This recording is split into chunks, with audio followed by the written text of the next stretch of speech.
എല്ലാ മാന്യ പ്രേക്ഷകർക്കും കർത്താവായ യേശുക്രിസ്തുവിന്റെ നാമത്തിൽ ഇന്നത്തെ പ്രോഗ്രാമിലേക്ക് സ്വാഗതം. ക്ലബ് ഹൗസിലും യൂട്യൂബിലും ഫേസ്ബുക്കിലുമായിട്ട് ആണ് ഇന്നത്തെ പ്രോഗ്രാം നടക്കുന്നത്. എല്ലായിടത്തും സൗണ്ടും എല്ലാം ഉണ്ടെന്നൊന്ന് കൺഫേം ചെയ്യുകയാണ്. യൂട്യൂബിൽ സൗണ്ട് ഉണ്ട്, ഓക്കെ. ഫേസ്ബുക്കിൽ ഓക്കെയാണ്. എന്തായാലും വളരെ നാളുകൾക്ക് ശേഷമാണ് നിങ്ങളോടൊപ്പം ഒരു പ്രോഗ്രാം ചെയ്യാൻ സമയം ലഭിക്കുന്നത്. അതിൽ തന്നെ ഒത്തിരി സന്തോഷമുണ്ട്. എനിക്കും മിസ് ചെയ്യുന്നുണ്ട് പ്രോഗ്രാം. സമയക്കുറവുള്ളതുകൊണ്ടാണ് പലപ്പോഴും പ്രോഗ്രാം ചെയ്യാൻ പറ്റാതിരുന്നത്. ഏകദേശം 3-4 മാസങ്ങൾക്ക് ശേഷമാണ് ഇന്നലെ പ്രോഗ്രാമുമായിട്ട് ഞാൻ നിങ്ങളുടെ മുന്നിൽ വരുന്നത്. ഇന്ന് പ്രധാനമായും എടുക്കുന്ന വിഷയം, നമുക്കെല്ലാവർക്കും അറിയാം, ഇസ്രായേൽ ഗാസ യുദ്ധം കൊടുമ്പിരി കൊണ്ട് നടക്കുന്ന ഒരു സമയമാണ്. പല ഇസ്ലാമിക പണ്ഡിതന്മാരും ഷേവ് ഗാസ മുറവിളി കൂട്ടുന്ന സമയവുമാണിത്.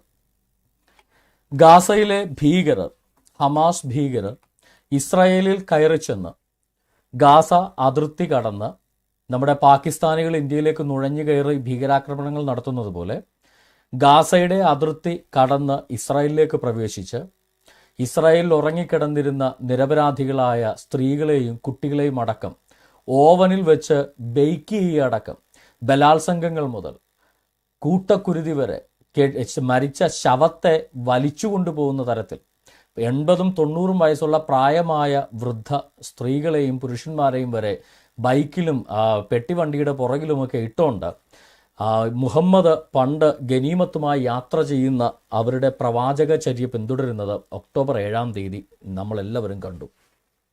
ഞാൻ ആ സമയത്ത് ഡബ്ലിനിലൊരു പിള്ളേരുമായിട്ടൊരു പാർക്കിൽ പോയതാണ്. ആ പാർക്കിലെ റൈഡ് കഴിഞ്ഞ് റിലേ പോയി ഇറങ്ങി വന്നിട്ട് ആദ്യം കാണുന്ന ന്യൂസ് അതാ. അന്നേ എല്ലാവർക്കും മനസ്സിലായി ഇത് ചെറിയ വട കൊടുത്ത് വലിയ വട വാങ്ങിക്കാൻ പോകുന്നൊരു പോസ്റ്ററാണ് ഞാൻ ആദ്യമായിട്ട് ഫേസ്ബുക്കിൽ കാണുന്നത്. അപ്പോൾ ഇതെന്താ സംഭവം എന്ന് നോക്കിയപ്പോഴാണ് ഇസ്രായേലിലെ വാർത്ത ട്വിറ്ററിൽ ട്രെൻഡിങ് ആവുന്നത് കണ്ടത്. അപ്പോൾ എനിക്ക് മനസ്സിലായി, ചെറിയ വട കൊടുത്ത് വലിയ വട വാങ്ങിക്കാൻ പോവുകയല്ല, ചെറിയ വട കൊടുത്തിട്ട് വലിയൊരു ആറ്റം ബോംബ് വാങ്ങിക്കാൻ പോവുകയാണ് ഇവന്മാർ എന്ന് നമുക്ക് മനസ്സിലായി. കാര്യം ഭീകരന്മാരോട് ഒരു തരത്തിലുള്ള ദാക്ഷിണ്യവും കാണിക്കാത്തൊരു രാഷ്ട്രമാണ് ഇസ്രായേൽ. ഓക്കെ, അതിലേക്കൊന്നും യുദ്ധത്തിലേക്കൊന്നും ഞാൻ ഇസ്രായേലിനെ സപ്പോർട്ട് ചെയ്യാൻ ഞാൻ പോവുകയോ ചെയ്യുന്നില്ല. അതിൻ്റെ കാരണം വേറൊന്നുമല്ല, ഇസ്രായേലിന് സ്വന്തം കാലിൽ നിൽക്കാൻ നല്ല ശേഷിയുണ്ട്. സെബാസ്റ്റ്യൻ മുന്നക്കലൊന്ന് തള്ളിക്കൊടുത്തിട്ട് ഇസ്രായേലിനെ നിർത്താൻ ഞാൻ ഈ പല മൊല്ലാക്കന്മാരെ ശ്രമിക്കുന്ന പോലെ ഈ ഉത്തരം താങ്ങി നിർത്തുന്ന പല്ലിയൊന്നും ആവേണ്ട ഗതികേട് എനിക്കില്ല. അതുകൊണ്ട് തന്നെ ഇസ്രായേലിനെ സപ്പോർട്ട് ചെയ്യുകയോ ഇസ്രായേലിനെ താങ്ങി നിർത്തി വെച്ചേണ്ട ഗതികേടില്ല. അവർക്ക് സ്വന്തമായിട്ട് നിൽക്കാൻ അറിയാം. എൻ്റെ ആവശ്യം അവിടെ ഇല്ല. എന്നാൽ ഇവിടെ ചില ലോക്കൽ പണ്ഡിതന്മാർ, നമ്മുടെ നിച്ച് ഓഫ് ട്രൂത്ത് സുന്നി പക്ഷ പണ്ഡിതനായ മുഹമ്മദ് പെരുമ്പാവൂരും നിച്ച് ഓഫ് ട്രൂത്ത് സലഫി പക്ഷ പണ്ഡിതനായ അദ്ദേഹത്തിന് തന്നെ ഗുരുവായ MM അക്ബറും ഈ പാലസ്തീനികളെ സപ്പോർട്ട് ചെയ്തുകൊണ്ട് ബൈബിളിൽ പറഞ്ഞിരിക്കുന്ന പ്രവചനങ്ങളെ പല ദൈവദാസന്മാരും എടുത്തുപയോഗിച്ചത് ഗസ ശൂന്യമായി തീരും എന്ന ആമോസ് പ്രവാചകന്റെ പുസ്തകത്തിലെ പ്രവചനത്തെ വളച്ചൊടിച്ച് അതിപ്പോഴത്തെ കാര്യമല്ല, പണ്ടത്തെ കാര്യമാണ് എന്നൊക്കെ പറഞ്ഞുകൊണ്ട് കിട്ടിയൊരവസരത്തിൽ പാസ്റ്റർ പോൾ ഗോപാലകൃഷ്ണനെ പോലെ മുറിവേറ്റ ഹൃദയവുമായി ജീവിക്കുന്ന പാസ്റ്റർ പോൾ ഗോപാലകൃഷ്ണനെ പോലുള്ളവരെയൊക്കെ ഒന്ന് ഒട്ടിക്കാൻ വേണ്ടി ഇവർ ശ്രമിച്ചു. അത് അവരുടെ വിവരക്കേടാണ്. കാര്യം ഈ മുഹമ്മദ് പെരുമ്പാവൂരിനോ അല്ലെങ്കിൽ MM അക്ബറിനോ ഈ ഡുവൽ പ്രൊഫസീസ് എന്ന് പറയുന്ന ഒരു ബിബ്ലിക്കൽ തിയോളജിക്കൽ കോൺസെപ്റ്റ് പോലും അറിയില്ല. കാര്യം പല പ്രവചനങ്ങൾക്കും 2 ഘട്ടങ്ങളുണ്ടാകും. 1-ാം ഘട്ടം ആ പ്രവചന കാലഘട്ടത്തിലും 2-ാം ഘട്ടം ആ പ്രവചന കാലഘട്ടങ്ങൾക്ക് ശേഷം ആധുനിക കാലഘട്ടത്തിലും സംഭവിക്കുന്ന ഒരു ഡുവൽ സൈഡഡ് പ്രൊഫസി അല്ല ഡബിൾ ഫോൾഡഡ് പ്രൊഫസി എന്ന് പറയുന്ന ചില പ്രൊഫസികളുണ്ട്. അത്തരം പ്രൊഫസികളിലൊന്നാണ് യെശയ്യാപ്രവാചകന്റെ പുസ്തകത്തിൽ 9-ാം അധ്യായത്തിൽ നടക്കുന്ന പ്രവചനങ്ങൾ. അതുപോലെ തന്നെ മശിയയെക്കുറിച്ചുള്ള ഭൂരിഭാഗം പ്രവചനങ്ങളും അതുപോലെ തന്നെ ഈ ആമോസിന്റെ പ്രവചനമൊക്കെ അന്നത്തെ കാലത്ത് ഗസയെ ആക്രമിച്ചിട്ടുണ്ട്. എന്നാൽ ഇന്നത്തെ കാലത്തിനും അത് വളരെയധികം പ്രസക്തമാണ് എന്ന് നമുക്ക് കാണാം. പക്ഷെ ഇതൊന്നും അറിയാത്ത, ഇതിനുള്ള വിവരം ഉണ്ടെങ്കിൽ ഇവരൊക്കെ മതം വിട്ട് പോകത്തില്ലായിരുന്നല്ലോ, അക്ബർ ഇസ്ലാമിൽ നിൽക്കത്തുമില്ലായിരുന്നു. അപ്പൊ അത് നമ്മൾ അത്ഭുതപ്പെട്ടിട്ട് കാര്യമൊന്നുമില്ല. അപ്പൊ ഇതൊന്നും അറിയാത്ത, വിവരവും വിദ്യാഭ്യാസവും ഇല്ലാത്ത ഈ 2 ആളുകൾ ബൈബിളിനെ എടുത്തൊന്ന് ചൊറിയാൻ നോക്കിയതാണ്. പക്ഷേ ആ എടുക്കലിലൂടെ അവർ ഉറക്കെ പ്രഖ്യാപിച്ചത് ഇസ്രായേലിലെ അധിനിവേശകർ മുസ്ലിം അറബികളാണ്. ഈ പാലസ്തീനികൾ എന്ന പേരിൽ വരുന്ന ഈ മുസ്ലിം അറബികളാണ് ഇസ്രായേൽ ദേശത്തെ അധിനിവേശം ചെയ്യുന്നത് എന്ന പച്ചയായ സത്യം പരസ്യമായി അക്ബറും മുഹമ്മദ് ഈസയും അവരറിഞ്ഞോ അറിയാതെയോ പ്രസ്താവിക്കുന്ന അല്ലെങ്കിൽ ഉച്ചസ്ഥലം പ്രഖ്യാപിക്കുന്നതാണ് എനിക്ക് കാണാൻ കഴിഞ്ഞത്. അതൊരു ഇച്ചിരി ഇൻട്രസ്റ്റിംഗ് ആയിട്ട് തോന്നിയതുകൊണ്ടാണ് രണ്ട് മഹത് വ്യക്തികളെയും കൊണ്ട് ഞാൻ ഈ വേദിയിലേക്ക് ഇന്ന് കടന്നു വരുന്നത്. ആദ്യമായിട്ട് തന്നെ നമുക്ക് മൂത്ത ആശാനെ തന്നെ നോക്കാം. അക്ബർ സാഹിബ്.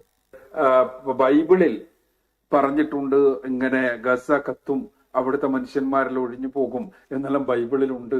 അപ്പൊ അത് അനുസരിച്ച് അതാണ് പഴയ നിയമത്തിലെ പ്രവചനമാണ് പൂർത്തീകരിക്കപ്പെടാൻ പോകുന്നത്. അതുകൊണ്ട് തന്നെ പിന്നെ അത് പഴയ നിയമത്തിന്റെ പൂർത്തീകരണമാണ് ഇവിടെ നടക്കുന്നത്. ബൈബിളിന്റെ ആളുകൾ അപ്പോ ആ കത്തിക്കുന്ന ആളുകളോടൊപ്പം നിൽക്കണം എന്നെല്ലാം പറഞ്ഞിട്ട് ഇവിടെ സത്യത്തിൽ ബൈബിളില് അത് ഇവർ ഉദ്ധരിക്കുന്ന ആളുകൾ ഉദ്ധരിക്കാറുള്ളത് ആമോസിന്റെ പുസ്തകത്തിലെ 1-ാം അധ്യായത്തിലെ ചില വചനങ്ങളാണ്. ആമോസ് എന്ന് പറഞ്ഞാൽ ബൈബിളിലെ പ്രവാചകന്മാരിൽ ഒരാൾ. ബൈബിളിൽ 2 തരം പ്രവാചകന്മാരെ പറ്റി പറയുന്നുണ്ട്, മേജർ പ്രൊഫറ്റ്സും മൈനർ പ്രൊഫറ്റ്സ്. അതിൽ മൈനർ പ്രൊഫറ്റ്സ് പിന്നെ 12 പേരാണ്, മേജർ പ്രൊഫറ്റ്സ് 4 പേരും. ഈ 12 പേരിൽ ഒരാളാണ് ആമോസ് പ്രവാചകൻ. ഈ ആമോസ് പ്രവാചകന്റെ പ്രവചനങ്ങൾ അല്ലെങ്കിൽ ആമോസ് പ്രവാചകന്റെ വർത്തമാനങ്ങൾ, ആ വർത്തമാനങ്ങൾ പ്രവചനങ്ങൾ അത് നിങ്ങൾ ഈ ആമോസിന്റെ പുസ്തകം 1ഉം 2ഉം അധ്യായങ്ങൾ എടുത്ത് പരിശോധിച്ച കടകടിയും അത് അക്കാലഘട്ടത്തിൽ തന്നെ നടക്കാനുള്ളതാണ്, നടന്നു കഴിഞ്ഞതാണ്. അഥവാ വരാനുള്ള യഹൂദന്മാരുടെ ഇസ്രായേലിയരുടെ രാഷ്ട്ര സംവിധാനം തകരുന്നതും അതിനോടനുബന്ധിച്ച് ഗാസയിൽ ഉണ്ടാകുന്ന പ്രശ്നങ്ങളെയും അതേപോലെ ഗാസയിൽ മാത്രമല്ല മറ്റ് സ്ഥലങ്ങളിലും എല്ലാമുള്ള പ്രശ്നങ്ങളെ കുറിച്ച് പറയുന്നുണ്ട്. അത് ഡമാസ്കസിലെ പ്രശ്നങ്ങളെ കുറിച്ച് പറയുന്നുണ്ട്, അതേപോലെ തന്നെ മറ്റ് ചില സ്ഥലങ്ങളിലെ പ്രശ്നങ്ങളെ കുറിച്ച് പറയുന്നുണ്ട്, അവിടെയെല്ലാം തകർക്കപ്പെടുന്നതിനെ കുറിച്ച് പറയുന്നുണ്ട്. ഇതെല്ലാം തന്നെ ബൈബിൾ വ്യാഖ്യാതാക്കൾ വളരെ കൃത്യമായി സൂചിപ്പിക്കുന്നത് അത് ആ കാലഘട്ടത്തിൽ തന്നെ അദ്ദേഹത്തിന്റെ കാലത്തിനടുത്ത് തന്നെ സംഭവിച്ച കാര്യങ്ങളെ കുറിച്ചുള്ള അദ്ദേഹത്തിന്റെ ദീർഘദർശിത്വമാണെന്ന്. അതായത് ആമോസ് പ്രവാചകന്റെ പുസ്തകം 1-ാം അധ്യായത്തിൽ പറയുന്ന ഗസ നിർജ്ജനമായി തീരും, അഷ്കലോൺ നശിക്കുമെന്നൊക്കെ പറയുന്ന ആ ഭാഗങ്ങൾ ആമോസ് പ്രവാചകന്റെ കാലഘട്ടത്തിൽ, അതായത് ഏകദേശം BC 700-കളിൽ കഴിഞ്ഞുപോയ കാര്യമാണ് എന്നാണ് ഇദ്ദേഹം പറയുന്നത്. ഓക്കെ, അത് ഞങ്ങൾക്കും അറിയാം, അന്ന് അങ്ങനെ ഒരു സംഭവം നടന്നിരുന്നു എന്നുള്ള കാര്യം താങ്കൾ പറഞ്ഞു തന്നിട്ട് വേണ്ട, താങ്കളെയൊക്കെ നന്നായിട്ട് ചരിത്രം ഞങ്ങൾക്ക് അറിയാവുന്നതുകൊണ്ട് അതിനകത്ത് ഞങ്ങൾക്ക് വലിയ അത്ഭുതമൊന്നുമില്ല. പക്ഷെ ഇവിടെ ശ്രദ്ധിക്കേണ്ട ഒരു കാര്യം, BC 700 എന്ന് പറയുന്നത് ഇദ്ദേഹം പ്രവാചകനെന്ന് വിളിക്കുന്ന ഈ മുഹമ്മദ് എന്ന ആ ഖുറൈശി ജനിക്കുന്നതിന് 1300 വർഷങ്ങൾക്ക് മുന്നെയാണ് ഈ ആമോസ് പ്രവാചകൻ പ്രവചിക്കുന്നത്. ഒന്ന് ശ്രദ്ധിക്കുക, ഇസ്ലാം മതസ്ഥാപകനായ ആദ്യത്തെ മുസ്ലിമായ മുഹമ്മദ് എന്ന് പറയുന്ന ഈ അറബി നാട്ടിലെ ബഹുദൈവ മതവിശ്വാസിയായിരുന്ന ഖുറൈശിയായിരുന്ന ഈ യുവാവ് ജനിക്കുന്നതിന്, അതായത് ഇസ്ലാം മതത്തിന്റെ ഉത്ഭവത്തിന് 1300 വർഷങ്ങൾക്ക് മുമ്പാണ് ആമോസ് പ്രവാചകൻ പ്രവചിക്കുന്നത്. അപ്പൊ അന്നേ എന്തുണ്ട്? ഇസ്രായേൽ എന്ന രാജ്യം ഈ ഗസയുടെ ചുറ്റും ഉണ്ട് എന്ന് പ്രഖ്യാപിക്കുന്നതാരാ? അക്ബർ ആണ് ഇവിടെ തുറന്ന് സമ്മതിക്കുന്നത്. അദ്ദേഹം അവിടെ കൃത്യമായി പറഞ്ഞു ഇസ്രായേൽ എന്ന രാഷ്ട്രം. അതിൽ മൈനർ പ്രൊഫറ്റ്സ് പിന്നെ മേജർ പ്രൊഫറ്റ്സ് 4 പേരും. ഈ 12 പേരിൽ അല്ലെങ്കിൽ ആമോസ് പ്രവാചകന്റെ വർത്തമാനങ്ങൾ, ആ വർത്തമാനങ്ങൾ പ്രവചനങ്ങൾ അത് നിങ്ങൾ ഈ ആമോസിന്റെ പുസ്തകം 1ഉം 2ഉം അധ്യായങ്ങൾ എടുത്ത് പരിശോധിച്ച കടകടിയും അത് അക്കാലഘട്ടത്തിൽ തന്നെ നടക്കാനുള്ളതാണ്, നടന്നു കഴിഞ്ഞതാണ്. അഥവാ വരാനുള്ള യഹൂദന്മാരുടെ ഇസ്രായേലിയരുടെ രാഷ്ട്ര സംവിധാനം തകരുന്നതും അതിനോടനുബന്ധിച്ച് ഗാസയിൽ ഉണ്ടാകുന്ന വരാനുള്ള, അതായത് ഈ ആമോസ് പ്രവചനം നടക്കുന്ന സമയത്ത് ഇനിയും ഈ നശിക്കാൻ പോകുന്ന ഇസ്രായേൽ എന്ന് പറയുന്ന ജൂതന്മാരുടെ രാഷ്ട്ര സംവിധാനം അത് നശിക്കുന്നതിനെ കുറിച്ചാണ് ഈ പ്രവചനം എന്ന്. അതായത് മുഹമ്മദ് ജനിക്കുന്നതിനും ഈ പറയുന്ന മുസ്ലിങ്ങൾ ഉണ്ടാകുന്നതിനും ഈ പാലസ്തീനികള് ബഹുദൈവ മതക്കാരായി ഇസ്രായേലിൽ തുടരുന്നതിനും നൂറ്റാണ്ടുകൾ ഇന്ന് കാണുന്ന പാലസ്തീനികളുടെ 3400 വർഷം അല്ലെങ്കിൽ 2700 വർഷം മുമ്പുള്ള പൂർവികരുടെ കാലത്ത്, അതായത് ഇന്ന് നമ്മൾ ഈ കാണുന്ന ഗസയിൽ കാണുന്ന പാലസ്തീനുകളിലെ അവരുടെ 2700 വർഷം മുമ്പുള്ള 2700 വർഷങ്ങൾ മുമ്പുള്ള പൂർവികരുടെ കാലത്ത് പോലും ഇസ്രായേൽ എന്ന ജൂതരാഷ്ട്രം ഉണ്ടായിരുന്നു. എവിടെ? ഈ ഗസക്കും അഷ്കലോണിനും ചുറ്റും ഇസ്രായേൽ എന്ന ജൂതരാഷ്ട്രം ഉണ്ടായിരുന്നു എന്ന് വളരെ കൃത്യമായി തന്നെയാണ് ഇദ്ദേഹം ഇവിടെ പറഞ്ഞു വെക്കുന്നത്.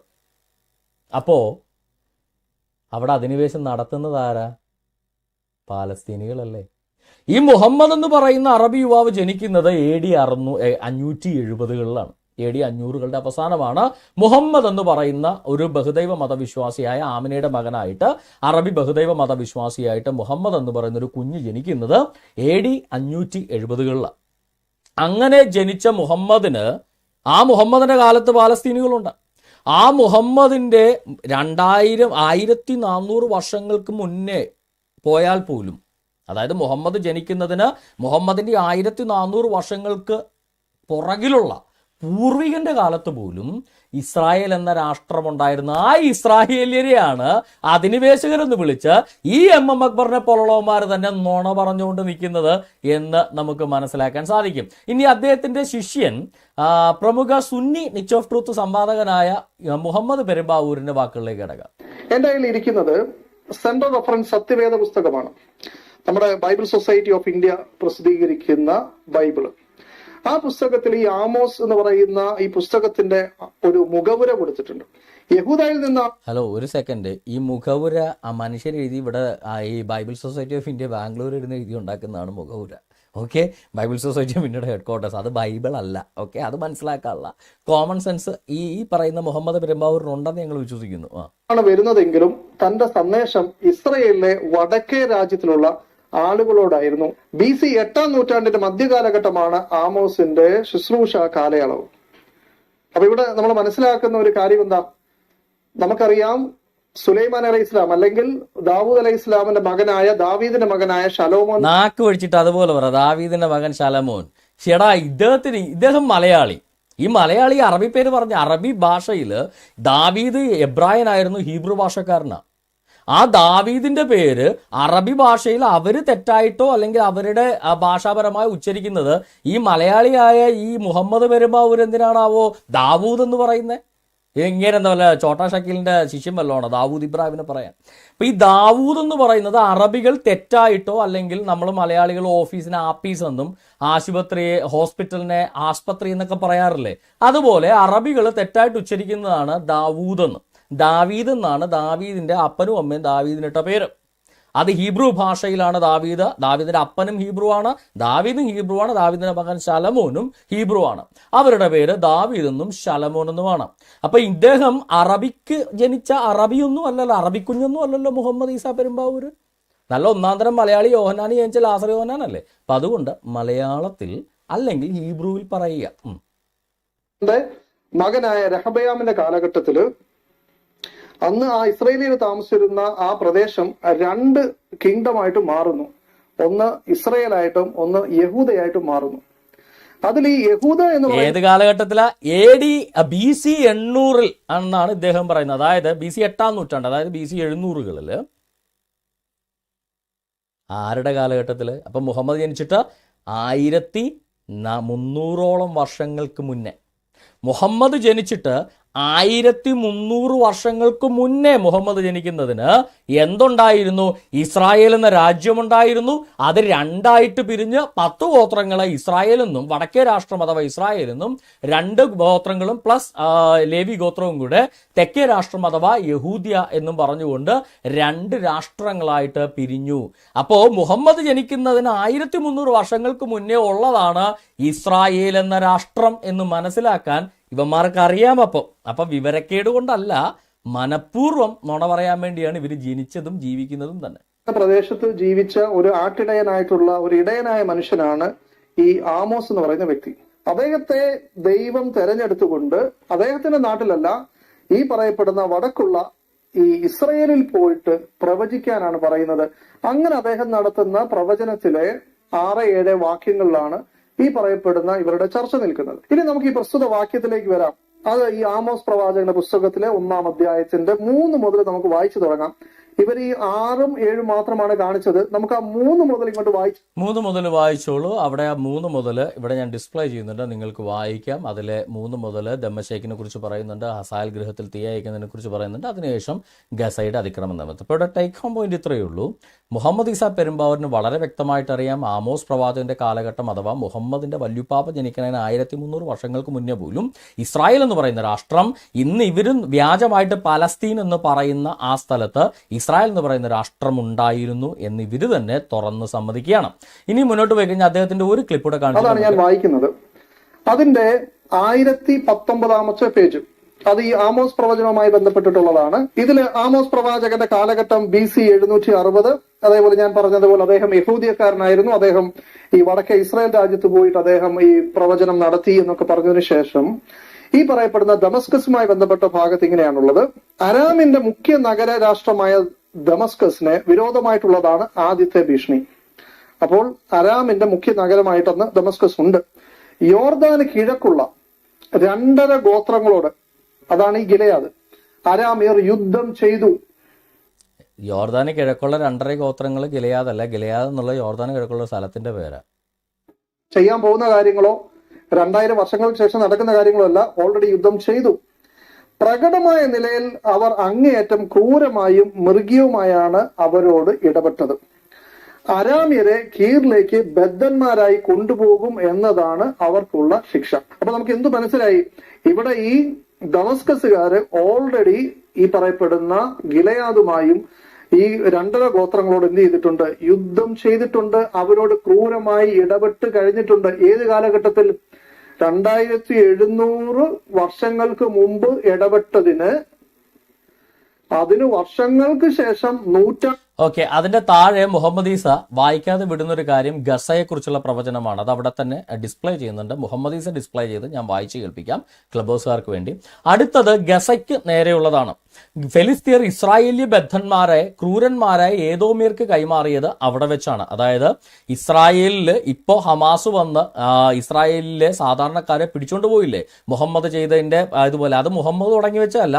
മുഹമ്മദ് ജനിക്കണതിന് 1700 വർഷങ്ങൾക്ക് മുന്നേ ഈ പറയുന്ന ഗസക്കാരന്ന് ബഹുദൈവ വിശ്വാസികളായ പാലസ്തീനികളായിട്ടിരിക്കുമ്പോഴും ഇവന്മാരുടെ സ്വഭാവം ഇത് തന്നെയാണ്.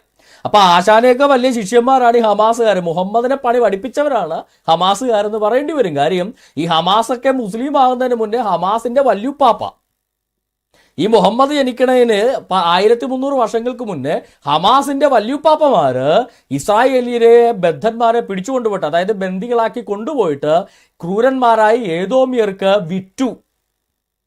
മുഹമ്മദ് ചെയ്ത അതേ അടിമക്കച്ചവടം മുഹമ്മദ് ജനിക്കുന്നതിന് മുന്നേ ചെയ്തവരാണ് ഈ പറയുന്ന ഈ കള്ളന് കഞ്ഞി വെച്ചവരെന്ന് പറയുന്ന പോലെയാണ് ഹമാസിന്റെ കാര്യം. ഈ തിന്നണ രാജാവിന് കൊല്ലണ രാജാവിന് തിന്നണ മന്ത്രി എന്ന് പറയത്തില്ലേ, അതാണ് മുഹമ്മദിന് ഹമാസ് എന്ന് നമുക്ക് പറയാം. അപ്പൊ ക്രൂരന്മാരായ ഏദോമിയർക്ക് കൈമാറിയത് അവിടെ വെച്ചാണ്. അസ്തോദ്, അസ്കലോൺ, എക്രോൺ മുതലായവയാണ് ശിക്ഷിക്കപ്പെടുവാനുള്ള മറ്റു ഫെലിസ്തീൻ കേന്ദ്രങ്ങൾ. അപ്പൊ ഇസ്രായേലിന്റെ ആ ഗസയുടെ ചുറ്റും കിടക്കുന്ന സ്ഥലങ്ങൾ ഗസ, അസ്തോദ്, എക്രോൺ, അതുപോലെ തന്നെ അസ്കലോൺ, ഇത്രയും സ്ഥലങ്ങളാണ് ഈ ഗസയുടെ ഈ പാലസ്തീന്റെ രാജ്യമായിട്ടുണ്ടായിരുന്ന ആ സ്ഥലങ്ങളിൽ നിന്ന് പാലസ്തീനികൾ വന്ന് ഇസ്രായേലിനെ ഇന്ന് പിടിച്ചുകൊണ്ട് പോയല്ലേ അന്നും പിടിച്ചുകൊണ്ടുപോയി എന്നാണ് മനസ്സിലാക്കുന്നത്. അപ്പോൾ നമുക്കിവിടെ കാണാൻ കഴിയുന്നൊരു കാര്യം, വ്യക്തമായും 2 രാഷ്ട്ര സംവിധാനം, ഒരു ദ്വിരാഷ്ട്ര സംവിധാനം പണ്ട് മുതലേ ഉണ്ട്. ഈ പറയുന്ന ഇസ്ലാം ഉണ്ടാകുന്നതിന് മുമ്പും ഉണ്ട്. അന്ന് ഈ ദുരാഷ്ട്ര സംവിധാനം എന്ന് വെച്ചാൽ പാലസ്തീനികളുടെ പൂർവിക പ്രദേശം ഏതാണ്? അവരുടെ രാഷ്ട്രം എവിടായിരുന്നു? അവരുടെ രാഷ്ട്രം ഗസ, അഷ്കലോൺ, അസ്തോദ്, എക്രോൺ തുടങ്ങിയ സ്ഥലങ്ങളാണ്. അവരുടെ ഗത്തും അവരുടെ ആയിരുന്നു. ഇത്രയുമാണ് അവരുടെ സ്ഥലങ്ങൾ എന്ന് പറയുന്നത്. അതാണ് അവരുടെ പാലസ്തീൻ രാഷ്ട്രം. ഇസ്രായേലോ ഇങ്ങ് ഈജിപ്റ്റ് മുതൽ അങ്ങ് സിറിയ വരെ കിടക്കുന്ന ഇന്നത്തെ ജോർദാന്റെ കുറെ ഭാഗങ്ങൾ, ജോർദാന്റെ ക്യാപിറ്റൽ ഒഴിച്ചുള്ള ബാക്കി ഭാഗങ്ങൾ അടക്കം അടങ്ങുന്ന ഒരു രാഷ്ട്രമായിരുന്നു അന്ന് ഇസ്രായേൽ. അപ്പൊ ഈ ഇസ്രായേലിനെ റോമൻ എംപയറിന്റെ കാലത്ത് ഇസ്രായേലിനെ പുറത്താക്കി കഴിഞ്ഞപ്പോൾ, അവരെ അടിച്ചോടിച്ചു കഴിഞ്ഞപ്പോൾ അവിടെ അധിനിവേശം നടത്തിയവരാണ് ബഹുദൈവ മതക്കാരായിരുന്ന പാലസ്തീനികൾ. പിന്നീട് അറബികൾ വന്ന് അധിനിവേശം നടത്തിയപ്പോൾ ഈ പാലസ്തീനികളെ പിടിച്ച് മതം മാറ്റി മുസ്ലിമാക്കി. അവർ മുസ്ലിം ആയപ്പോൾ ഈ ഇസ്രായേലിന്റെ ദേശം പാലസ്തീനികൾക്ക് സ്വന്തമായി എന്ന് പറഞ്ഞാൽ എങ്ങനെയാണ് സഹോദര ശരിയാവുന്നത്? അറബികൾ അധിനിവേശം നടത്തിയാൽ ആ രാജ്യം എങ്ങനെയാണ് അറബികളുടെ വല്യുപ്പാപ്പയുടെ വകയായിത്തീരുന്നത് എന്നൊന്ന് പറഞ്ഞു തന്നാൽ കൊള്ളാമായിരുന്നു എന്ന് മാത്രം ഞാൻ ഓർപ്പിക്കട്ടെ. അപ്പോൾ ഇവിടെ നമ്മൾ കണ്ടത് MM അക്ബറും മുഹമ്മദ് ഈസ പെരുമ്പാവൂരും തുറന്നു സമ്മതിക്കുകയാണ് BC 700-കളിൽ തന്നെ BC 8-ാം നൂറ്റാണ്ടിൽ, അതായത് ക്രിസ്തുവിന് 700 വർഷങ്ങൾക്ക് മുന്നേ തന്നെ, അതായത് ഈ പറയുന്ന മുഹമ്മദ് ജനിക്കുന്നതിനും ഇസ്ലാം മതം ഉണ്ടാകുന്നതിന് 1400 വർഷങ്ങൾക്ക് മുന്നേ തന്നെ അവിടെ ഇസ്രായേൽ എന്ന് പറയുന്ന രാഷ്ട്രം പാലസ്തീൻ എന്ന് പറയുന്ന രാഷ്ട്രത്തിന് പാരലായിട്ട് തന്നെ പാലസ്തീന്റെ ഇരട്ടിയിലധികം പ്രദേശങ്ങളിൽ വിസ്തൃതമായി കിടക്കുന്ന ഇസ്രായേൽ എന്ന് പറയുന്ന രാഷ്ട്രം ഉണ്ടായിരുന്നു. അന്നത്തെ പാലസ്തീൻ രാഷ്ട്രം ഗസ, എക്രോൻ, അഷ്തോദ്, ഗത്ത് തുടങ്ങിയ 5 പ്രദേശങ്ങൾ ചേർന്നതായിരുന്നു അന്നത്തെ പാലസ്തീൻ രാഷ്ട്രം. ബാക്കി സിറിയ മുതൽ ഈജിപ്റ്റ് വരെ, സിനായ് പെനിൻസുല വരെ കിടന്നിരുന്നത്, ജോർദാൻ അന്നില്ല, അപ്പോൾ അമ്മോന്യരാണെന്നുള്ളത്, അവിടെയും കിടന്നിരുന്നത് ഇസ്രായേൽ എന്ന് പറയുന്ന രാഷ്ട്രമായിരുന്നു എന്ന് കൃത്യമായി ഇവർക്കറിയാം. ഇനി ഇവര് മണ്ടത്തരം വിളിച്ചു പറയുന്നതാണോ അതോ ബൈബിളിനകത്ത് തെറ്റിയാണോ എന്നൊക്കെ അറിയാൻ വേണ്ടി കുറച്ച് ഹിസ്റ്റോറിക്കൽ ഫാക്റ്റുകളിലൂടെ നിങ്ങളെ ഞാൻ കാണിക്കാം.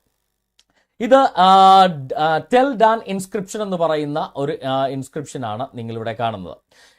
ഈ ഇൻസ്ക്രിപ്ഷന്റെ ലാംഗ്വേജ് എന്ന് പറയുന്നത് ഓൾഡ് അരാമിക് ആണ്. ഇത് ഏകദേശം ഈ പറയുന്ന ആമോസ് പ്രവാചകനും 100 വർഷങ്ങൾക്ക് മുന്നേ BC 750-നും BC 870-നും ഇടയ്ക്ക് കൊത്തപ്പെട്ട കല്ലാണിത്. അതായത് ആമോസ് പ്രവാചകൻ ഇദ്ദേഹം പറഞ്ഞ BC 2700 വർഷങ്ങൾക്ക് മുന്നേ അല്ല, ഏകദേശം 2800 വർഷങ്ങൾക്ക് മുന്നേ എഴുതപ്പെട്ട ഒരു എഴുത്താണിത്. ഇത് കണ്ടുപിടിച്ചത് ടെൽ ഡാനിൽ 1993-ലാണ് ഈ സ്റ്റോൺ കണ്ടെത്തിയത്. ഈ സ്റ്റോണിന്റെ ഇൻസ്ക്രിപ്ഷനെ നമുക്ക് ഇങ്ങനെ വായിക്കാം.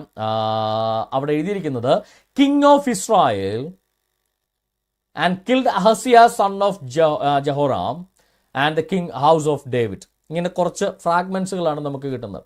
അവിടെ ഹീബ്രു ഭാഷയിൽ അല്ലെങ്കിൽ ഓൾഡ് അരാമിക് ഭാഷയിൽ, ഇന്നത്തെ ഈസ്റ്റേൺ അരാമിക് അല്ലേ പറയുന്നത്, വെസ്റ്റേൺ അരാമിക് ഭാഷ, ചതുര ലിപിയിൽ, ഇന്നത്തെ ഹീബ്രു ഭാഷയുടെ ലിപിയിൽ വളരെ കൃത്യമായിട്ട് ഇസ്രായേലിന്റെ രാജാവിനെ കുറിച്ച് അവിടെ എഴുതിയിരിക്കുന്നു. ഇസ്രായേൽ എന്ന് തന്നെ ഹീബ്രുവിൽ വളരെ വടിവത്ത അക്ഷരത്തിൽ അവിടെ എഴുതി വെച്ചിരിക്കുന്നത്. ഒന്ന് ആലോചിച്ച് നോക്കണം. ഈ ഇദ്ദേഹം പറഞ്ഞ ആമോസ് പ്രവാചകൻ ജനിക്കുന്നതിന് മുന്നേ, അല്ലെങ്കിൽ ആമോസ് പ്രവാചകൻ ഏകദേശം ഒരു 50-100 വർഷങ്ങൾക്ക് മുന്നേ എഴുതപ്പെട്ട ഒരു സ്റ്റോണ് കണ്ടെത്തിയത് എവിഡൻസ് ആയിട്ട് ഇന്നും കൊള്ളാണ്. അന്നേ ഉണ്ട് ഇസ്രായേൽ രാഷ്ട്രം എന്ന് പറയുന്നത്. ഇനി രണ്ടാമത്തെ തെളിവ് നെബുക്കദ്നേസർ ക്രോണിക്കിൾ എന്ന് പറയുന്ന ഒരു ഇതേപോലുള്ള ഒരു ശിലാഫലകം.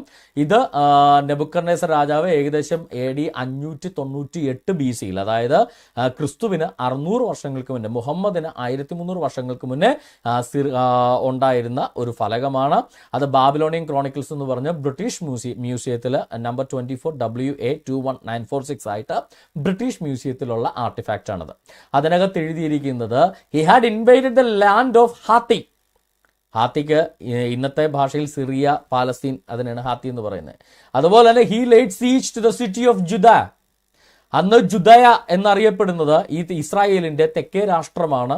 ജുദയ എന്നറിയപ്പെടുന്ന യഹൂദ്യ എന്ന് പറയുന്നത്.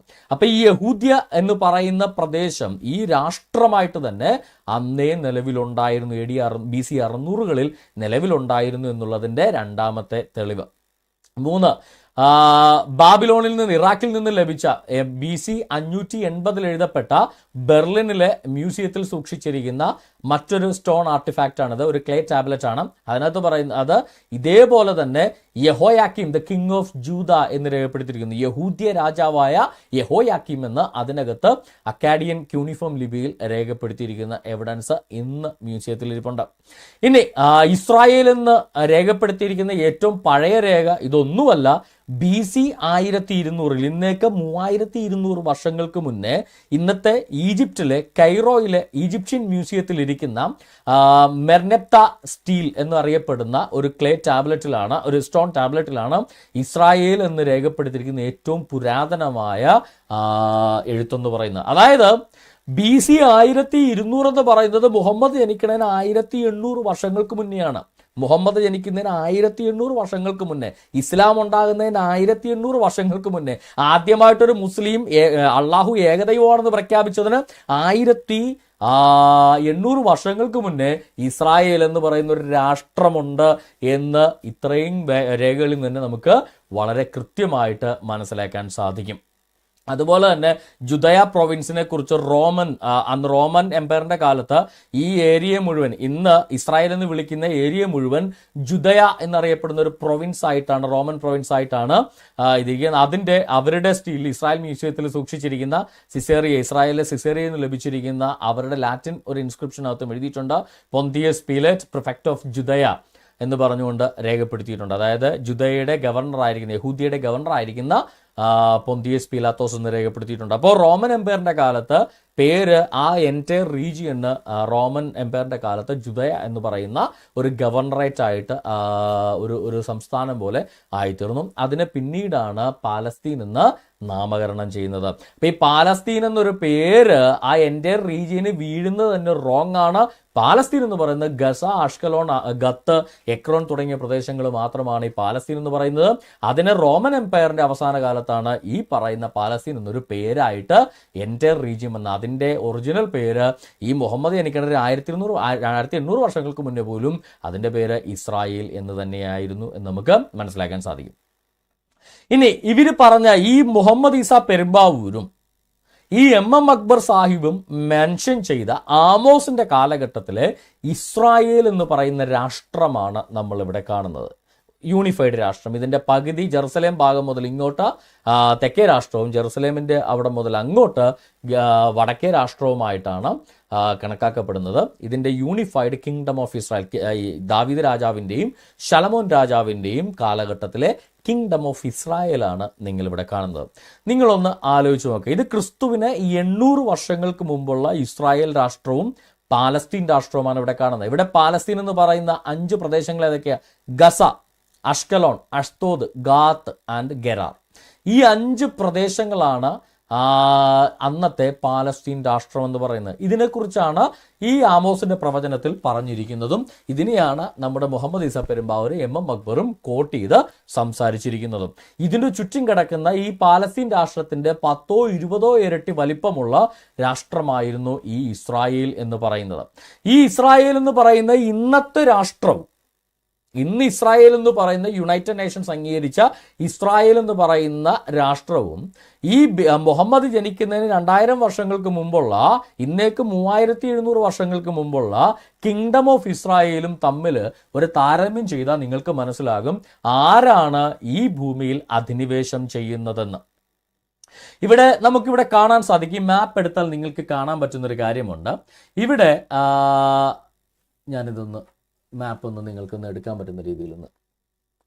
ഓക്കെ, ഇവിടെ നിങ്ങൾക്ക് കാണാൻ പറ്റുന്ന ഒരു കാര്യം, ഇവിടെ ഗസ എന്നറിയപ്പെടുന്ന ഈ ഒരു പ്രദേശം, ആ ഒരു പ്രദേശത്തിന്റെ കുറച്ച് ഭാഗങ്ങൾ ഇസ്രായേൽ ഇന്ന് കീഴടക്കിയിട്ടുണ്ട്. ഇല്ലെന്ന് ഞാൻ പറയുന്നില്ല. കാര്യം അന്നത്തെ മാപ്പില് നിങ്ങൾക്കിവിടെ കാണുന്നത് പോലെ ഗത്തും ഗെറാറും അഷ്തോദും അഷ്കലോണും പാലസ്തീൻ രാഷ്ട്രത്തിന്റെ ഭാഗമാണ്. ഇന്നത്തെ ഇസ്രായേൽ എന്ന് പറയുന്ന രാഷ്ട്രം എന്ന് പറയുമ്പോൾ ഗാസ മാത്രമാണ്. അഷ്കലോണിന്റെ ഇപ്പുറം മുതൽ ഇങ്ങോട്ട് ഗാസ മാത്രമാണ് പാലസ്തീനുള്ളത്. അഷ്കലോണും അഷ്തോദും ഗത്തും ഗെറാറും ഒക്കെ ഇപ്പോൾ ഇസ്രായേൽ എന്ന് പറയുന്ന രാഷ്ട്രത്തിന്റെ ഭാഗമാണ്. അപ്പോ ഒരു ചെറിയ ഗാസക്ക് ചുറ്റും കിടക്കുന്ന അസ്തോദ്, അഷ്കലോൺ, ഗത്ത്, ഗരാർ, ഇത്രയും ചെറിയ സ്ഥലങ്ങള് ഈ പറയുന്ന ഇസ്രായേല് ഇന്ന് അധിനിവേശം നടത്തിയിട്ടുണ്ട്. അതായത് ഗാസയുടെ ഏകദേശം അത്രയും തന്നെ പ്രദേശം ഇന്ന് ഇസ്രായേലിന്റെ കീഴിലാണ്. ഓക്കെ, സമ്മതിക്കുന്നു. അപ്പോഴോ ഇസ്രായേലിന്റെ കുറച്ചു ഭാഗം ഈജിപ്റ്റ് അടിച്ചു മാറ്റി. പഴയ മാപ്പായിട്ട് നോക്കുമ്പോൾ ഇസ്രായേലിന്റെ ജോർദാൻ റിവറിന്റെ അപ്പുറമുള്ള ഭാഗം മുഴുവൻ പാലസ്തീനികൾ തന്നെ ജോർദാൻ എന്ന് പറയുന്ന ഒരു രാഷ്ട്രം ഉണ്ടാക്കിപ്പോയി. ജോർദാൻ രാഷ്ട്രത്തിലെ ഏകദേശം 70-80% പാലസ്തീനികളാണ് ജോർദാൻ രാഷ്ട്രത്തിലെ. അപ്പൊ ജോർദാൻ രാഷ്ട്രത്തിലെ മഹാഭൂരിപക്ഷം വരുന്ന പാലസ്തീനികള് ഈ ജോർദാന് അപ്പുറം കിടക്കുന്ന ഭാഗം മുഴുവൻ അവര് അധിനിവേശം നടത്തി സ്വന്തമാക്കി. ജോർദാന്റെ ഇപ്പുറം വെസ്റ്റ് ബാങ്ക് എന്ന് പറഞ്ഞുകൊണ്ട് പാലസ്തീനികൾ വീണ്ടും ഗസയുടെ 10 ഇരട്ടിയിലധികം സ്ഥലത്ത് അവരിന്നും അധിനിവേശം നടത്തിയിരിക്കുന്നു. അതായത് ഈ ഇസ്രായേൽ എന്ന് പറയുന്ന രാഷ്ട്രത്തില് ഇന്ന് അധിനിവേശം നടത്തുന്നത് യഹൂദന്മാരല്ല, അവരുടെ ഒറിജിനൽ രാഷ്ട്രമാണത്.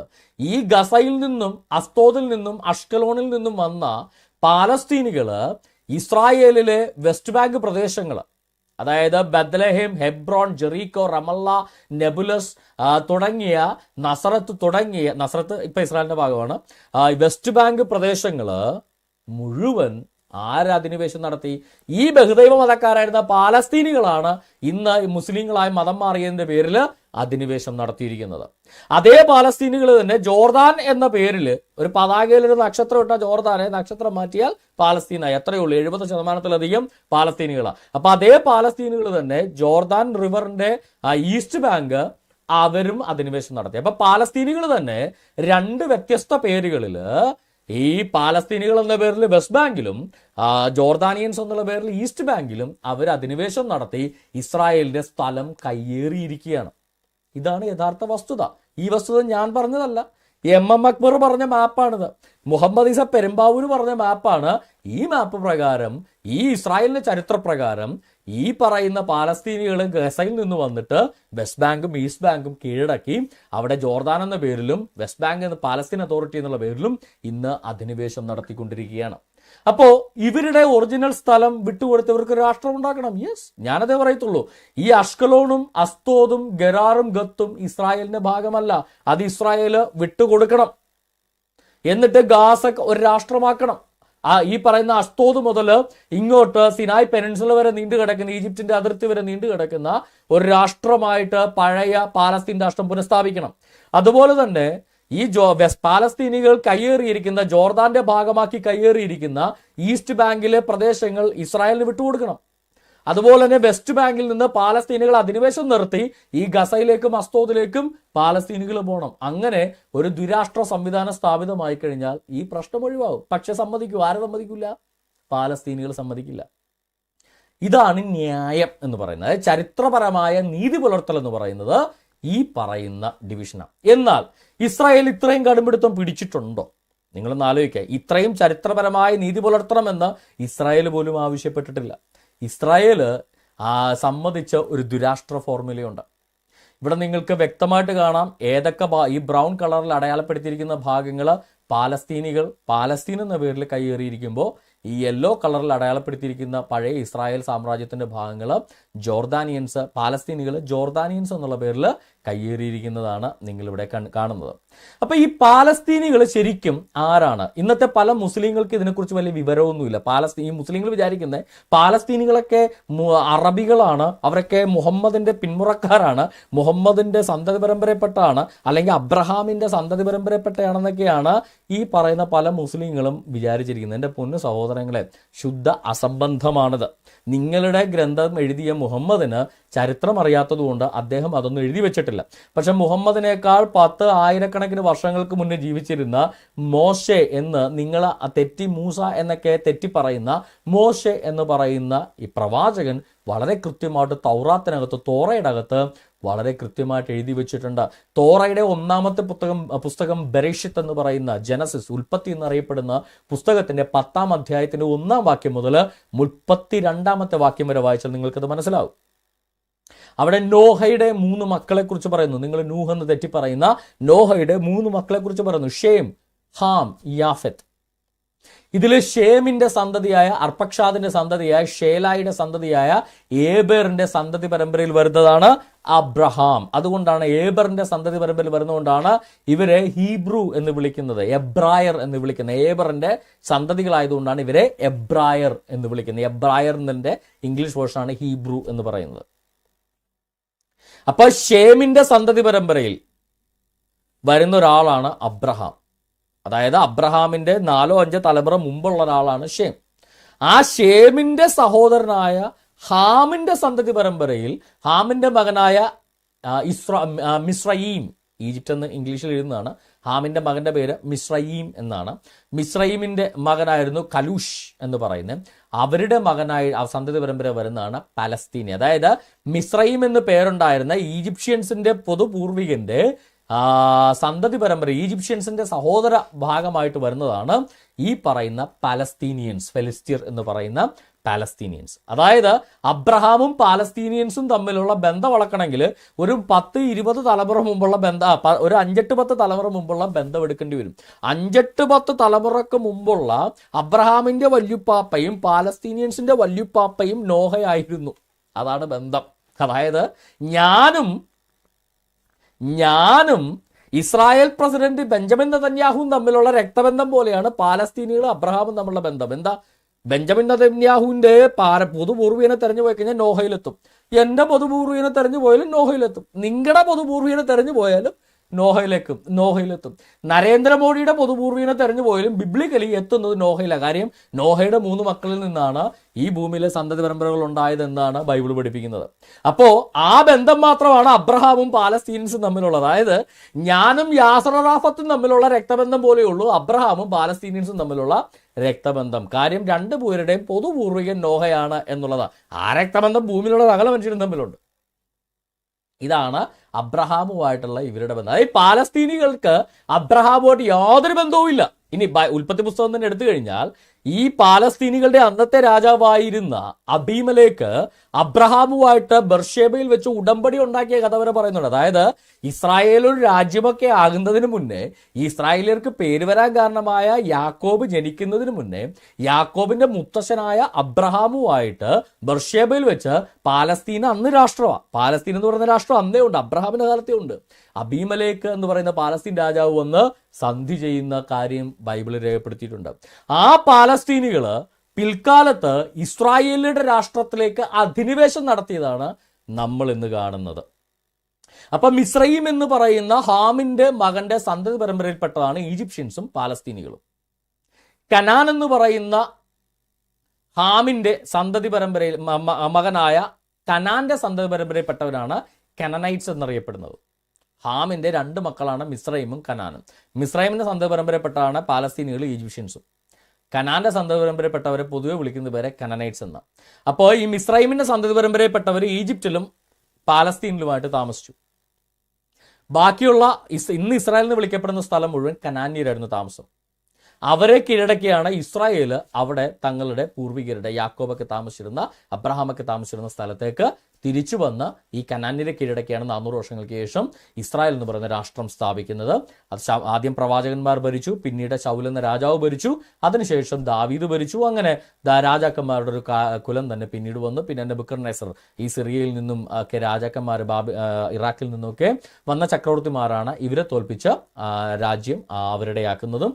പിന്നീട് അത് ഗ്രീക്കുകാർ കഴിഞ്ഞ്, റോമക്കാർ കഴിഞ്ഞ്, ബ്രിട്ടീഷുകാർ കഴിഞ്ഞ്, മുസ്ലിം ഭരണകാലത്തുകൾ കഴിഞ്ഞ് ബ്രിട്ടീഷുകാരിലേക്ക് എത്തിയതും പിന്നീട് ഇന്ന് കാണുന്ന ഇസ്രായേലും പാലസ്തീനും ഒക്കെ ഉണ്ടായത്. അപ്പോൾ ഈ പാലസ്തീനികൾ മുസ്ലിങ്ങളും ആയിരുന്നില്ല. മുസ്ലിങ്ങൾ ജനിക്കുന്നതിനും ആയിരക്കണക്കിന് വർഷങ്ങൾക്ക് മുമ്പേ ഉള്ള ഒരു എസ്റ്റാബ്ലിഷ്ഡ് കമ്മ്യൂണിറ്റിയും രാഷ്ട്രവുമാണ് പാലസ്തീനികൾ. അവർ മുസ്ലിങ്ങളായതുകൊണ്ട് ഇസ്രായേലിന്റെ സ്ഥലം മുഴുവൻ അവർക്ക് അധിനിവേശം നടത്താൻ അനുമതി കൊടുക്കണമെന്ന് പറയുന്നത് ഒരുമാതിരി എന്താ പറയുക, ഇരട്ടത്താപ്പല്ലേ എന്ന് ഞാൻ ചോദിക്കാൻ ആഗ്രഹിക്കുകയാണ് സുഹൃത്തുക്കളെ. അപ്പോൾ അബ്രഹാമുമായിട്ട് പുലബന്ധം പോലും ഇല്ലാത്ത അബ്രഹാം എന്ന് പറയുന്ന ഇബ്രാഹിം, ഇവർ പറയുന്ന ഇബ്രാഹിം അൽഖലീലുമായിട്ടോ നമ്മൾ പറയുന്ന അബ്രഹാമുമായിട്ട് യാതൊരു ബന്ധവുമില്ലാത്ത, അബ്രഹാമിന്റെ കാലത്തോ അബ്രഹാമിന്റെ മുതുമുത്തച്ഛന്മാരുടെ കാലത്തോ പോലും ഉണ്ടായിരുന്ന പാലസ്തീൻ രാഷ്ട്രത്തെക്കുറിച്ചാണ് നമ്മൾ ഇന്ന് സംസാരിക്കുന്നത്. ഇനി ആരാണ് പാലസ്തീനികൾ? പാലസ്തീൻ രാഷ്ട്രത്തിന്റെ വലിപ്പം എന്തായിരുന്നു? യോശുവയുടെ പുസ്തകം 13-ാം അധ്യായം 3-ാം വാക്യത്തിൽ എന്താ പറയുന്നത്? ഗസാത്യൻ, അസ്തോദ്യൻ, അസ്കലോന്യൻ, ഗിത്യൻ, എക്രോന്യൻ എന്നീ 5 ഫെലിസ്തീയ പ്രഭുക്കന്മാർ. അതായത് പാലസ്തീനികളുടെ 5 റീജിയൻസും ആ 5 ഗോത്രങ്ങളുമാണ് പറയുന്നത്. ആ 5 റീജിയൻസിൽ വസിച്ചിരുന്ന 5 ഗോത്രങ്ങൾ. ഈ നഗരങ്ങൾ ഇന്നും ഉണ്ട്. അതാണ് ഈ ഹിസ്റ്റോറിക്കൽ നഗരങ്ങൾ ഇന്നുമുണ്ട്. ഗസ, നമ്മൾ ഈ പറയുന്ന ഗാസ, അസ്തോദ് ഇന്നിപ്പോൾ ഇസ്രായേലിന്റെ കീഴില, അഷ്കലോൺ ഇന്ന് ഇസ്രായേലിന്റെ കീഴില, ഗത്ത് ഇന്ന് ഇസ്രായേലിന്റെ കീഴില, എക്രോൺ ഇന്ന് ഇസ്രായേലിന്റെ കീഴില. ഇതിൽ ഗസ മാത്രം ഇന്ന് പാലസ്തീന് കീഴിലുള്ളൂ. ബാക്കി സ്ഥലം ഇസ്രായേൽ പിടിച്ചെടുത്തതാണ്, അത് തിരിച്ചു കൊടുക്കണം. അപ്പോൾ വെസ്റ്റ് ബാങ്കും ഈസ്റ്റ് ബാങ്കും ജോർദാൻ എന്ന് പറയുന്ന പാലസ്തീൻ രാഷ്ട്രവും ഈ പാലസ്തീൻ അതോറിറ്റിയും ഇസ്രായേലിനും തിരിച്ചു കൊടുക്കണം. അതാണ് എൻ്റെ ഇതിനകത്ത് നിലപാട്. കാര്യം അതാണ് ഹിസ്റ്റോറിക്കലി റൈറ്റ്.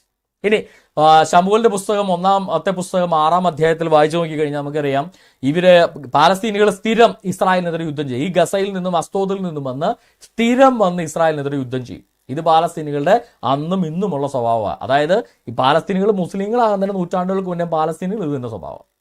അങ്ങനെ യുദ്ധം ചെയ്തിട്ട് ഒരു ദിവസം ഇസ്രായേലിന്റെ ദേവാലയത്തിനകത്ത്, ഇസ്രായേലിന്റെ അന്ന് ദേവാലയമില്ല, അന്ന് സമാഗമന കൂടാരമാണ്, ഒരു കൂടാരമാണെന്നല്ല, അതിനകത്തുനിന്ന് ദൈവത്തിന്റെ പെട്ടകവും എടുത്തുകൊണ്ട് ഇവന്മാരുടെ അന്നത്തെ ദേവനായ ദാഗോന്റെ ക്ഷേത്രത്തിൽ കൊണ്ടുവെക്കും. അന്ന് ഇവർ ബഹുദൈവ വിശ്വാസികളാണ്. ഇന്നും ബഹുദൈവ വിശ്വാസികൾ തന്നെ, വ്യത്യാസമൊന്നുമില്ല. പക്ഷേ അന്ന് വേറെ ബഹുദൈവ മതക്കാരായിരുന്നു, അറബി ബഹുദൈവ മതക്കാരല്ല. അന്ന് അവരുടെ സ്വന്തം ബഹുദൈവ മതമായിരുന്നു. അന്ന് ദാഗോന്റെ ക്ഷേത്രത്തിൽ കൊണ്ടുവച്ചു. ഈ ദാഗോന്റെ ക്ഷേത്രത്തിൽ കൊണ്ടുവച്ചപ്പോഴേക്കും ദാഗോന്റെ പ്രതിമ എല്ലാ ദിവസവും ഈ പെട്ടകത്തിന് മുമ്പിൽ മലന്നടിച്ചു വീണ് തല പൊട്ടിപ്പോവുക. ഇവർ പ്രതിമ ഉണ്ടാക്കി മടുത്തപ്പോഴേക്കും പാലസ്തീനികളുടെ മന്ത്രവാദികളെ വരുത്തി. എന്ത് ചെയ്യും? അതുമാത്രമല്ല, ഈ പാലസ്തീനികൾക്ക് മുഴുവൻ എലിശല്യമായി. അതുമാത്രമല്ല, പാലസ്തീനികളുടെ നേതാക്കന്മാർക്ക് മുഴുവൻ വയറ്റിളക്കവും മൂലക്കുരുവുമായി. അങ്ങനെ മന്ത്രവാദികൾ, പാലസ്തീനികളെ ദാഗോന്റെ മന്ത്രവാദികളെ വരുത്തിയിട്ട് എന്ത് ചെയ്യുമെന്ന് ചോദിച്ചു. ഒരു കാര്യം, നിങ്ങളുടെ പ്രശ്നം എന്താണെന്ന് ചോദിച്ചു. പറഞ്ഞു, എലി മൂലക്കുരുവാണ് ഞങ്ങളുടെ പ്രശ്നം. ഓക്കെ, എന്നാൽ ഒരു കാര്യം ചെയ്യും, നിങ്ങളുടെ വയറ്റിളക്കം ഈ മൂലക്കുരു മാറാനും എലിശല്യം മാറാനും നിങ്ങൾ 5 നഗരങ്ങളും 5 പ്രഭുക്കന്മാരും 5 ഗോത്രങ്ങളുമാണ് പാലസ്തീനികൾ. ഈ 5 ഗോത്രങ്ങളുടെ പേരിലും 5 എലിയുടെ പ്രതിമയും സ്വർണം കൊണ്ട് 5 മൂലക്കുരുവിന്റെ പ്രതിമയും ഉണ്ടാക്കാൻ ഈ പറയുന്ന ഇന്നത്തെ ഹമാസിന്റെ പൂർവികരായ മന്ത്രവാദികൾ പറഞ്ഞു. അങ്ങനെ ആ പാലസ്തീൻ മന്ത്രവാദികളുടെ മണ്ടം വാക്കും കേട്ട് ഇവരെ 5 എലിയുടെ പ്രതിമയും 5 മൂലക്കുരുവിന്റെ പ്രതിമയും ഉണ്ടാക്കിയിട്ട് ഒരു കാള വണ്ടിയിൽ ഈ പട്ടകം വെച്ചിട്ട് കാളേനെ അടിച്ചു തെളിച്ചു വിട്ട് കാള സ്വന്തമായിട്ട് നടന്ന് ഇസ്രായേലിലെത്തി. അതാണ് ഈ കഥ. അപ്പൊ അന്നേ പറയുന്നുണ്ട്, ഒന്ന് അസ്തോദിന്റെ പേർക്ക്, ഒന്ന് ഗസയുടെ പേർക്ക്, ഒന്ന് അഷ്കലോണിന്റെ പേർക്ക്, ഒന്ന് ഗത്തിന്റെ പേർക്ക്, ഒന്ന് എക്രോന്റെ പേർക്ക്. അങ്ങനെ 5 റീജിയൻസ് ആയിരുന്നു ഗസക്കുണ്ടായിരുന്നത്. അല്ലാതെ ഇവന്മാരെ പറയുന്ന പോലെ പാലസ്തീനികൾ മുഴുവൻ ഇസ്രായേലിന്റെ മുഴുവൻ അവരുടെ സ്വന്തമായിരുന്നു എന്ന് പറയുന്നത്, ആരാന്റെ വീട്ടിൽ അതിക്രമിച്ച് കയറി ചെയ്ത് ഞമ്മന്റെ ആണെന്ന് പറയുന്ന ഒരു അധിനിവേശകന്റെ ശബ്ദം മാത്രമാണ് പാലസ്തീനികളുടെ നമ്മൾ ഇന്ന് കേൾക്കുന്നത്. ഈ യുദ്ധം ഈ പറയുന്ന ശമൂവേലിന്റെ കാലം കഴിഞ്ഞ്, പ്രവാചകന്മാരുടെ കാലം കഴിഞ്ഞ്, രാജാക്കന്മാരുടെ കാലമായപ്പോഴും ശൗലിന്റെ കാലത്തും ഈ പറഞ്ഞ യുദ്ധമുണ്ട്. ശമൂവേൽ അധികാരം വിട്ട് ശൗലിന് രാജ്യത്വം കൊടുത്തതിന് ശേഷവും ശൗലിന്റെ ജീവിതകാലം മുഴുവൻ ഫെലിസ്തീനോട് യുദ്ധം ഉണ്ടായിരുന്നു. ഈ ഫെലിസ്തീനോട് യുദ്ധമുണ്ടായിരുന്ന കാലത്ത് നമ്മൾക്കറിയാം, 1 ശമൂവേലിന്റെ പുസ്തകം 17-ാം അധ്യായം എടുത്തു കഴിഞ്ഞാൽ ഫെലിസ്തീനയുടെ പാളയത്തിൽ നിന്ന് ഗത്യനായ ഗോലിയാത്ത് എന്ന മല്ലൻ പുറപ്പെട്ടു. അന്നത്തെ ഫെലിസ്തീനയുടെ ഗത്തിൽ നിന്നുള്ള ഗോലിയാത്ത് എന്ന് പറയുന്ന ഒരു മല്ലൻ അങ്ങ് പുറപ്പെട്ടു വന്നു. ആ ഗോലിയാത്തുമായിട്ടാണ് ദാവീദ് യുദ്ധം ചെയ്യുന്നത്. കവണയിൽ കല്ലെടുത്തെറിഞ്ഞ് ഗോലിയാത്തിനെ കൊല്ലുന്നത്. നിങ്ങൾ ശ്രദ്ധിക്കേണ്ട ഒരു കാര്യം, ഈ ഗോലിയാത്തിനെ അറബിയിൽ വിളിക്കുന്നത് ജാലൂത്ത് എന്ന. ഓക്കെ, ഗോലിയാത്തിനെ അറബിയിൽ വിളിക്കുന്നത് ജാലൂത്ത് എന്നാണ്. ഈ ജാലൂത്തിനെ ദാവീദ് കൊല്ലുന്ന കാര്യം ഖുർആനകത്ത് എഴുതിയിട്ടുണ്ട്. സൂറത്ത് അൽ ബഖറ 2-ാമത്തെ സൂറ 251-ാമത്തെ ആയത്തിൽ എഴുതിയിരിക്കുന്നത്, അങ്ങനെ അള്ളാഹുവിന്റെ അനുമതി പ്രകാരം, ഇവിടെ ദൈവത്തെ മാറ്റിയിട്ടെല്ലാം പകരം ഈ ഖുറൈശി ദേവനായ അള്ളാന്റെ പേരെടുത്ത് എഴുതും. ദൈവം ഏകനാന്ന്, യാഹു ഏകനാന്ന് പറഞ്ഞ് യാഹുവിന്റെ പേര് മാറ്റും. യഥാർത്ഥ ദൈവത്തിന്റെ പേര് മാറ്റിച്ച് അവിടെ കൊണ്ട് അള്ളാഹ് എന്ന് തിരികെ കയറ്റും. അതാണ് ഈ പറയുന്ന മുസ്ലിങ്ങൾ മുഹമ്മദ് ചെയ്തത്. ഓക്കെ, അങ്ങനെ അള്ളാഹുവിന്റെ അനുമതി പ്രകാരം ശത്രുക്കളെ അവർ പരാജയപ്പെടുത്തി. ദാവൂദ് ജാലൂത്തിനെ കൊലപ്പെടുത്തി. ആരാ ശത്രുക്കൾ അവിടെ? ഈ പാലസ്തീനികളാണ് അന്ന് അധിനിവേശം നടത്താൻ നോക്കിയത്. ഈ ഗസയിലെ പാലസ്തീനികള് ഈ മുഹമ്മദ് ജനിക്കണതിന് ആയിരക്കണക്കിന് വർഷങ്ങൾക്ക് മുന്നേ, മുഹമ്മദ് ജനിക്കണതിന് 1600 വർഷങ്ങൾക്ക് മുന്നേ ദാവീദിന്റെയും ശൗലിന്റെയും കാലത്ത് അന്നത്തെ ഇസ്രായേലിയ രാജ്യത്തിനെതിരെ യുദ്ധം ചെയ്യുകയും, ഇന്നത്തെ ഇസ്രായേലിനേക്കാൾ വലിയ രാഷ്ട്രമായിരുന്ന അന്നത്തെ ഇസ്രായേൽ രാജ്യത്തിനെതിരെ യുദ്ധം ചെയ്യുകയും, ആ യുദ്ധത്തില് അന്നത്തെ പാലസ്തീനികളെ, ജാലൂത്തിന്റെ നേതൃത്വത്തിൽ വന്ന പാലസ്തീനികളെ, ഈ ഹമാസുകാർ, അന്നത്തെ ജാലൂത്ത് ഹമാസുകാരെ ദാവീദ് തോൽപ്പിക്കുകയും ജാലൂത്തിനെ ദാവീദ് കൊലപ്പെടുത്തുകയും ചെയ്തു എന്ന് കൃത്യമായിട്ട് ഖുർആനകത്ത് എഴുതിയിട്ടുണ്ട്. ഇതേ പാലസ്തീനികൾ മതം മാറിയപ്പോൾ എങ്ങനെയാണ് സഹോദര ഇസ്രായേൽ പാലസ്തീന് സ്വന്തമാകുന്നത്? പാലസ്തീനികൾ ബഹുദൈവ മതക്കാരായിരുന്നപ്പോ പാലസ്തീനികൾ യഥാർത്ഥ വിശ്വാസികളുടെ ശത്രുക്കളായിരുന്നു, അവർ അധിനിവേശകരായിരുന്നു. ഇതേ ഖുർആൻ വിശ്വസിക്കുന്ന മുസ്ലിങ്ങള് ഇപ്പൊ പറയുക, ആ ഇസ്രായേൽ മുഴുവൻ പാലസ്തീനികളുടെയാണ്. ഇപ്പം മതം മാറിയാൽ അധിനിവേശം എന്ന് പറയുന്നത് നിങ്ങൾക്ക് ലൈസൻസ് വല്ലതും തന്നിട്ടുണ്ടോ? ഇസ്ലാം മതത്തിൽ കയറിയാൽ ആരുടെ കണ്ടവന്റെ ഭൂമി വേണ്ടി അടിച്ചു മാറ്റാമെന്ന് നിങ്ങൾക്ക് ലൈസൻസ് വല്ലതും തന്നിട്ടുണ്ടോ? ഈ ഖുർആനകത്ത് പറയുന്ന പ്രകാരം പാലസ്തീനികൾ അന്ന് ഇസ്രായേലിനെ അധിനിവേശം നടത്താൻ വന്നു. ദാവീദ് പാലസ്തീൻ നേതാവായ ജാലൂത്തിനെ കൊന്നു എന്ന് കൃത്യമായിട്ട് എഴുതി വെച്ചിരിക്കുന്നത്.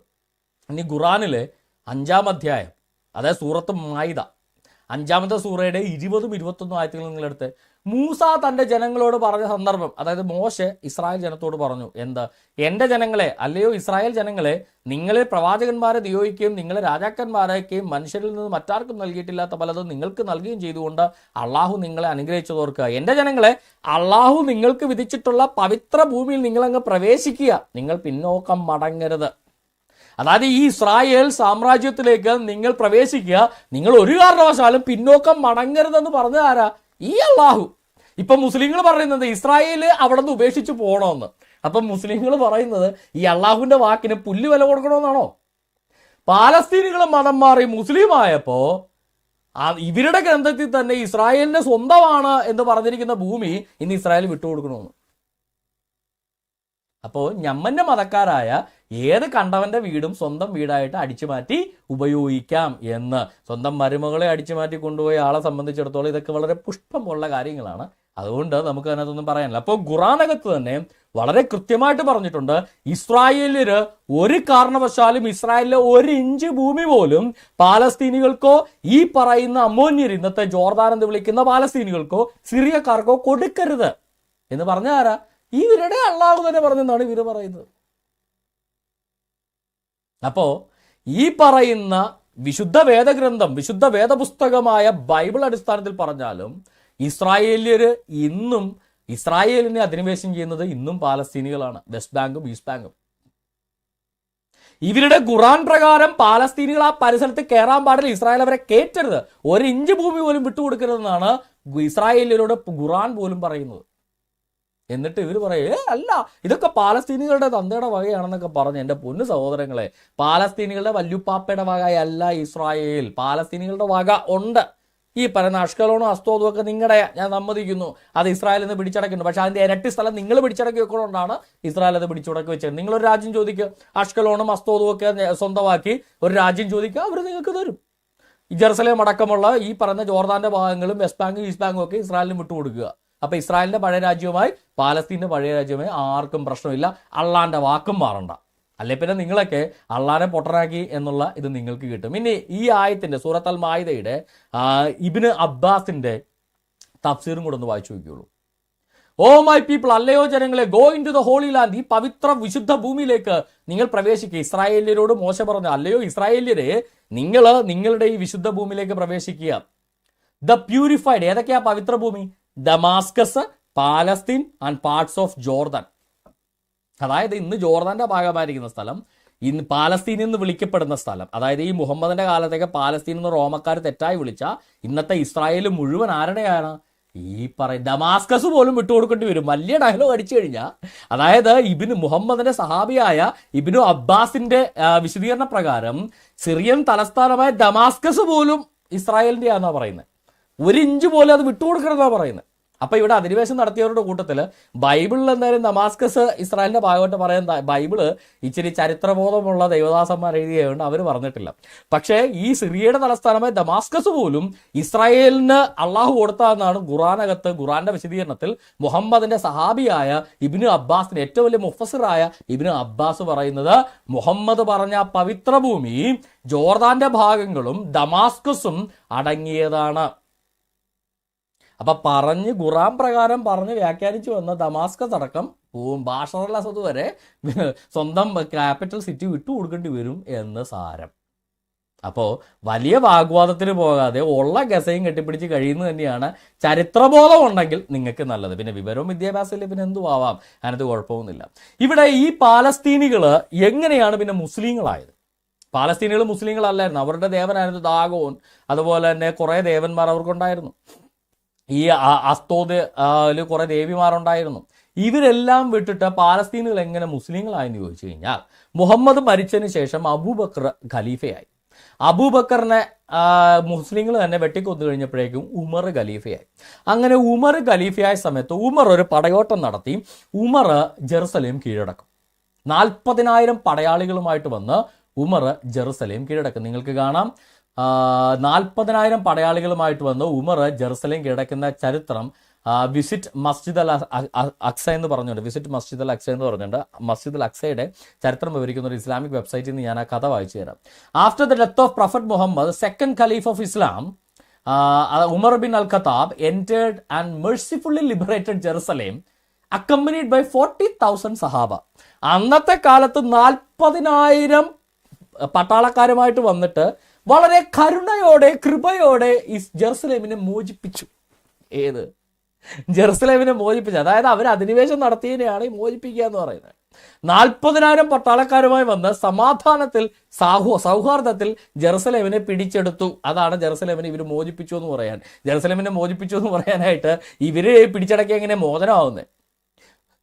ഒരടിമേനെ മറ്റൊരു എന്താ പറയാ അറബി വന്ന് അടിമയാക്കിയാൽ എങ്ങനെയാണത് മോചനം വന്നത്? അപ്പോൾ ഇങ്ങനെയാണ് ജെറുസലേം ഇൻവേഷൻ നടക്കുന്നത്. മുസ്ലിങ്ങൾ ജെറുസലേം അധിനിവേശം നടത്തുന്നത്. അങ്ങനെ ജെറുസലേം അധിനിവേശം മുസ്ലിങ്ങൾ നടത്തി കഴിഞ്ഞപ്പോൾ എന്തു പറ്റി? ഈ ബഹുദൈവ മതക്കാരായിരുന്ന പാലസ്തീനികൾ ബതുക്കളായിട്ട് വെട്ടാനും കുത്താനും ഒന്നും അറിയാതെ നടന്നേച്ചാൽ അന്നത്തെ കാലത്ത് ഈ ആടും മേയിച്ച് നടന്നേച്ചാൽ പാലസ്തീനികൾ ജംഗികളായിട്ട് ഒരു നാട്ടിൽ നിന്ന് മറ്റു നാട്ടിൽ ഇങ്ങനെ യാത്ര ചെയ്ത് തീറ്റിച്ച് ഇസ്രായേലിലെ സ്ഥലങ്ങളൊക്കെ കൈയടക്കി ആട് തീറ്റിച്ചുകൊണ്ടിരുന്ന ഈ പാലസ്തീനികൾ ഈ പറയുന്ന ഈ ഉമറിന്റെ ശേഷം വന്ന മുസ്ലിം അധിനിവേശകരെല്ലാം കൂടെ ഇവന്മാരെ കഴുത്തിന് വാള് വെച്ച് മുസ്ലിങ്ങളാക്കി. എന്താണ് ഇവരുടെ മതപരിവർത്തനം എന്നറിയാലോ? ലാ ഇലാഹ ഇല്ലല്ലാഹ് പറയുക, അല്ലെങ്കിൽ വെട്ടിക്കൊല്ലും. ഇതാണ് ഇവരുടെ മതപരിവർത്തനം. അത് മുഹമ്മദ് പഠിപ്പിച്ചാണ്. ഏതെങ്കിലും ഒരു സൈന്യത്തെ അയക്കുമ്പോൾ അവരുടെ ലാ ഇലാഹ ഇല്ലല്ലാഹ് എന്ന് പറയാൻ ആവശ്യപ്പെടും. അങ്ങനെ പറഞ്ഞാൽ അവർ രക്ഷിക്കും, അല്ലെങ്കിൽ അവരെ കൊല്ലും. ഇത് മുഹമ്മദ് സൈന്യത്തെ അയക്കുമ്പോൾ പറയുന്ന കാര്യമാണ്, ഞാൻ പറഞ്ഞതല്ല. അതുതന്നെ ആയിരിക്കുമല്ലോ എന്തായാലും ഉമർ ഫോളോ ചെയ്യും. മുഹമ്മദിനെ ഫോളോ ചെയ്യാത്ത മുസ്ലിം അല്ലല്ലോ. അപ്പോൾ ഉമർ മുസ്ലിം ആയതുകൊണ്ട് അത് തന്നെയാണ് ഫോളോ ചെയ്തിരിക്കുന്നത്. അപ്പോൾ ഈ പാലസ്തീനികളുടെ പൂർവികരെ ഈ ദാഗോനെ ആരാധിച്ചുകൊണ്ടിരുന്ന വെച്ചാൽ, അസ്തോരത്തിനെ ആരാധിച്ചുകൊണ്ടിരുന്ന വെച്ചാൽ, അങ്ങനെ 100,000 ദേവീ ദേവഗണങ്ങളെ ആരാധിച്ചുകൊണ്ടിരുന്ന വെച്ചാൽ ഈ പാലസ്തീനികളെ, അബ്രഹാമിന്റെ കാലത്ത് പോലും ഉണ്ടായിരുന്ന ഈ പാലസ്തീൻ രാഷ്ട്രത്തിലെ പാലസ്തീനികളെ, ഇസ്രായേലിലെ ഈ പറയുന്ന അധിനിവേശം നടത്തിയിരുന്ന പാലസ്തീനികളെ മുസ്ലിങ്ങൾ വന്ന് ഈ ഉമറിന്റെ നേതൃത്വത്തിൽ വന്ന് അവരെ പിടിച്ച് മതം മാറ്റി നിർബന്ധിത മതപരിവർത്തനത്തിന് വിധേയമാക്കി അവരെ മുസ്ലിങ്ങളാക്കി. അങ്ങനെയാണ് ഈ പറയുന്ന സ്ഥലം ഇസ്ലാമികമായി മാറിയത്. പിന്നെന്ത് പറ്റി? ഈ ഇസ്രായേൽ രാജ്യത്തിന്റെ പരാജയം തുടങ്ങുന്ന അശൂർ, അതായത് സിറിയക്കാർ ഇസ്രായേലിനെ ആക്രമിച്ച് കീഴടക്കുമ്പോഴാണ്. അതിനുശേഷം ബാബിലോണിയൻസ് വന്ന് കീഴടക്കും. അപ്പോൾ ബാബിലോണിയൻ സാമ്രാജ്യത്തിന്റെ ഭാഗമായി. പിന്നീട് പേർഷ്യൻസ് വന്ന്, ഇന്നത്തെ ഇറാനികൾ വന്ന്, അന്ന് അവർ മുസ്ലിങ്ങളല്ല, അന്ന് അവർ പേർഷ്യൻ മതക്കാര്, ഇന്നത്തെ ഇറാനികൾ വന്ന് അവരെ കീഴടക്കും. അങ്ങനെ ഇറാനിയൻ പേർഷ്യൻ സാമ്രാജ്യത്തിന്റെ ഭാഗമാവും. അതിനുശേഷം പേർഷ്യക്കാരെ ഗ്രീക്കുകാരെ കീഴടക്കുമ്പോൾ, അലക്സാണ്ടർ ദ ഗ്രേറ്റ് ഒക്കെ കീഴടക്കുമ്പോൾ ഈ ഇസ്രായേൽ മുഴുവൻ ഈ ഗ്രീക്കുകാരുടെ കീഴിലായി. ഗ്രീക്കുകാരെ റോമക്കാരെ കീഴടക്കിയപ്പോൾ ഇസ്രായേൽ മുഴുവൻ റോമക്കാരുടെ കീഴിലായി. പിന്നീട് റോമൻ ബൈസന്റിയൻ ഭരണകാലത്ത് അവരുടെ കീഴിലായി. പിന്നീട് ഈ റോമൻ ഗവൺമെന്റിനെ അറബികൾ തോൽപ്പിച്ചപ്പോൾ, ഉമറിന്റെ നേതൃത്വത്തിൽ തോൽപ്പിച്ചപ്പോൾ ജെറുസലേം ഉമറിന്റെ കീഴിലായി. അങ്ങനെയാണ് ജെറുസലേമിൽ ഈ ഇസ്ലാമിക അധിനിവേശം വരുന്നത്. അങ്ങനെ ഇസ്ലാമിക അധിനിവേശം വന്നു കഴിഞ്ഞപ്പോൾ എന്തു പറ്റി? യഹൂദര് BC 900 മുതൽ, അതായത് മുഹമ്മദ് ജനിക്കുന്നതിന് 1400 വർഷങ്ങൾക്ക് മുന്നേ മുതൽ ഈ ജെറുസലേമിൽ ആദ്യമായിട്ട് കാലുകുത്തുന്ന മുസ്ലിമായ ഉമർ ഖലീഫ ജനിക്കുന്നതിന് 1400 വർഷങ്ങൾക്ക് മുന്നേ ഇസ്രായേലിയര് വിശുദ്ധ സ്ഥലമായി കണക്കാക്കിയിരുന്ന ടെമ്പിൾ മൗണ്ട്, ഓക്കെ, ആ ടെമ്പിൾ മൗണ്ടിൽ ഉമർ ഒരു ഷെഡ് അടിച്ചു. ഇന്നത്തെ ഡോം ഓഫ് റോക്കിന്റെ ആദ്യ രൂപം. പിന്നീട് വന്ന ഭരണകർത്താക്കൾ അവിടെ ഒരു മോസ്ക് പണിതു. അതാണ് ഇന്നത്തെ മസ്ജിദുൽ അക്സ. ഓക്കെ, അതായത് ഇസ്രായേലിയരുടെ അവർക്ക് ഭൂമിയിലുള്ള ഒരേ ഒരു ദേവാലയം, ജെറുസലേം ദേവാലയം, റോമൻ എംപയറിന്റെ കാലഘട്ടത്തിൽ അത് അവർ നശിപ്പിച്ചു. റോമക്കാർ നശിപ്പിച്ചു. ഇസ്രായേലിയരെ നാട്ടിൽ നിന്ന് നാടുകടത്തി. അങ്ങനെ വിജനമായി കിടന്ന സ്ഥലത്ത് പാലസ്തീനിൽ നിന്ന് വന്ന പാലസ്തീനികൾ, ബഹുദൈവ മതക്കാർ അവിടെ അധിനിവേശം നടത്തി ആ സ്ഥലം അവരുടെ സ്വന്തമായി കൈയടക്കി. അധിനിവേശമാണത്. കാര്യം ഇസ്രായേലിയർ വിറ്റതല്ല. ഇസ്രായേലിയരെ റോമക്കാർ ഒഴിച്ചു കഴിഞ്ഞപ്പോൾ അവിടെ അധിനിവേശം നടത്തി പാലസ്തീനികൾ വന്നു. ആ പാലസ്തീനികളെ ഉമർ വന്ന് മുസ്ലിങ്ങളാക്കി. ആ ഉമർ ഇസ്രായേലിയരുടെ വിശുദ്ധ സ്ഥലത്ത്, ഇസ്രായേലിയുടെ ദേവാലയം നിന്നിരുന്ന, ഇന്നും ആ ദേവാലയത്തിന്റെ മതിൽ ഭാഗം, വെസ്റ്റേൺ വാൾ, വിലാപ മതിൽ എന്ന് പറഞ്ഞുകൊണ്ട് ആ നിൽക്കുന്ന ടെമ്പിൾ മൗണ്ടിൽ ഉമർ കൊണ്ടുവന്ന് ആദ്യം ആ ഡോം ഓഫ് റോക്ക് എന്ന് പറഞ്ഞുകൊണ്ട് ഒരു ഷെഡ് അങ്ങ് കുത്തി. ആ ഷെഡ് കുത്തിയത് എന്തു പറ്റി? ആ ഷെഡ് പിന്നീട് വന്ന ആളുകൾ ഒരു മോസ്കാക്കി മാറ്റി. അവിടെ അലക്സ മോസ്ക് പണിതു. ഇവിടെ നിങ്ങൾ അതിൻ്റെ ഈ പറയുന്ന അലക്സ മോസ്കിൻ്റെ ഡോം ഓഫ് റോക്കിൻ്റെയും കോമ്പൗണ്ടിൻ്റെ ഇടത്തു ഭാഗത്ത് കാണുന്നതാണ് ഈ BC 97 ഞാൻ എഴുതിയേക്കുന്നതിൻ്റെ ആ സൈഡിൽ കാണുന്നതാണ് വിലാപ മതിൽ. ആ വിലാപ മതിലിൻ്റെ കോമ്പൗണ്ടിൽ, അതായത് ഇസ്രായേലിൻ്റെ ദേവാലയം നിന്നിരുന്ന സ്ഥലത്ത് ഇന്ന് അറബി ദേവനായ ഖുറൈശികളുടെ ബഹുദൈവ മതത്തിലൊരു ദേവനായിരുന്ന അള്ളാനെ ആരാധിക്കുന്ന മുസ്ലിങ്ങൾ അവരുടെ ക്ഷേത്രം കൊണ്ടുവന്ന് പണിത് വെച്ചിരിക്കുക. നിങ്ങളൊന്ന് ആലോചിച്ച് നോക്കുക. ഇങ്ങനെയാണ് അവിടെ ഇസ്ലാമികമായ. അപ്പം ഈ അധിനിവേശ മോസ്കുകൾ, ഈ അധിനിവേശ ഡോം ഓഫ് റോക്കും അധിനിവേശ അൽ അക്സ മോസ്കും ഒക്കെ അധിനിവേശം നടത്തി ജെറുസലേം എന്ന് പറഞ്ഞ ഇസ്രായേലിന്റെ പുണ്യഭൂമിയിൽ വെച്ചിട്ട് ഇവര് പറയുക, അയ്യോ ഇസ്രായേൽ അധിനിവേശം നടത്തുന്നത്.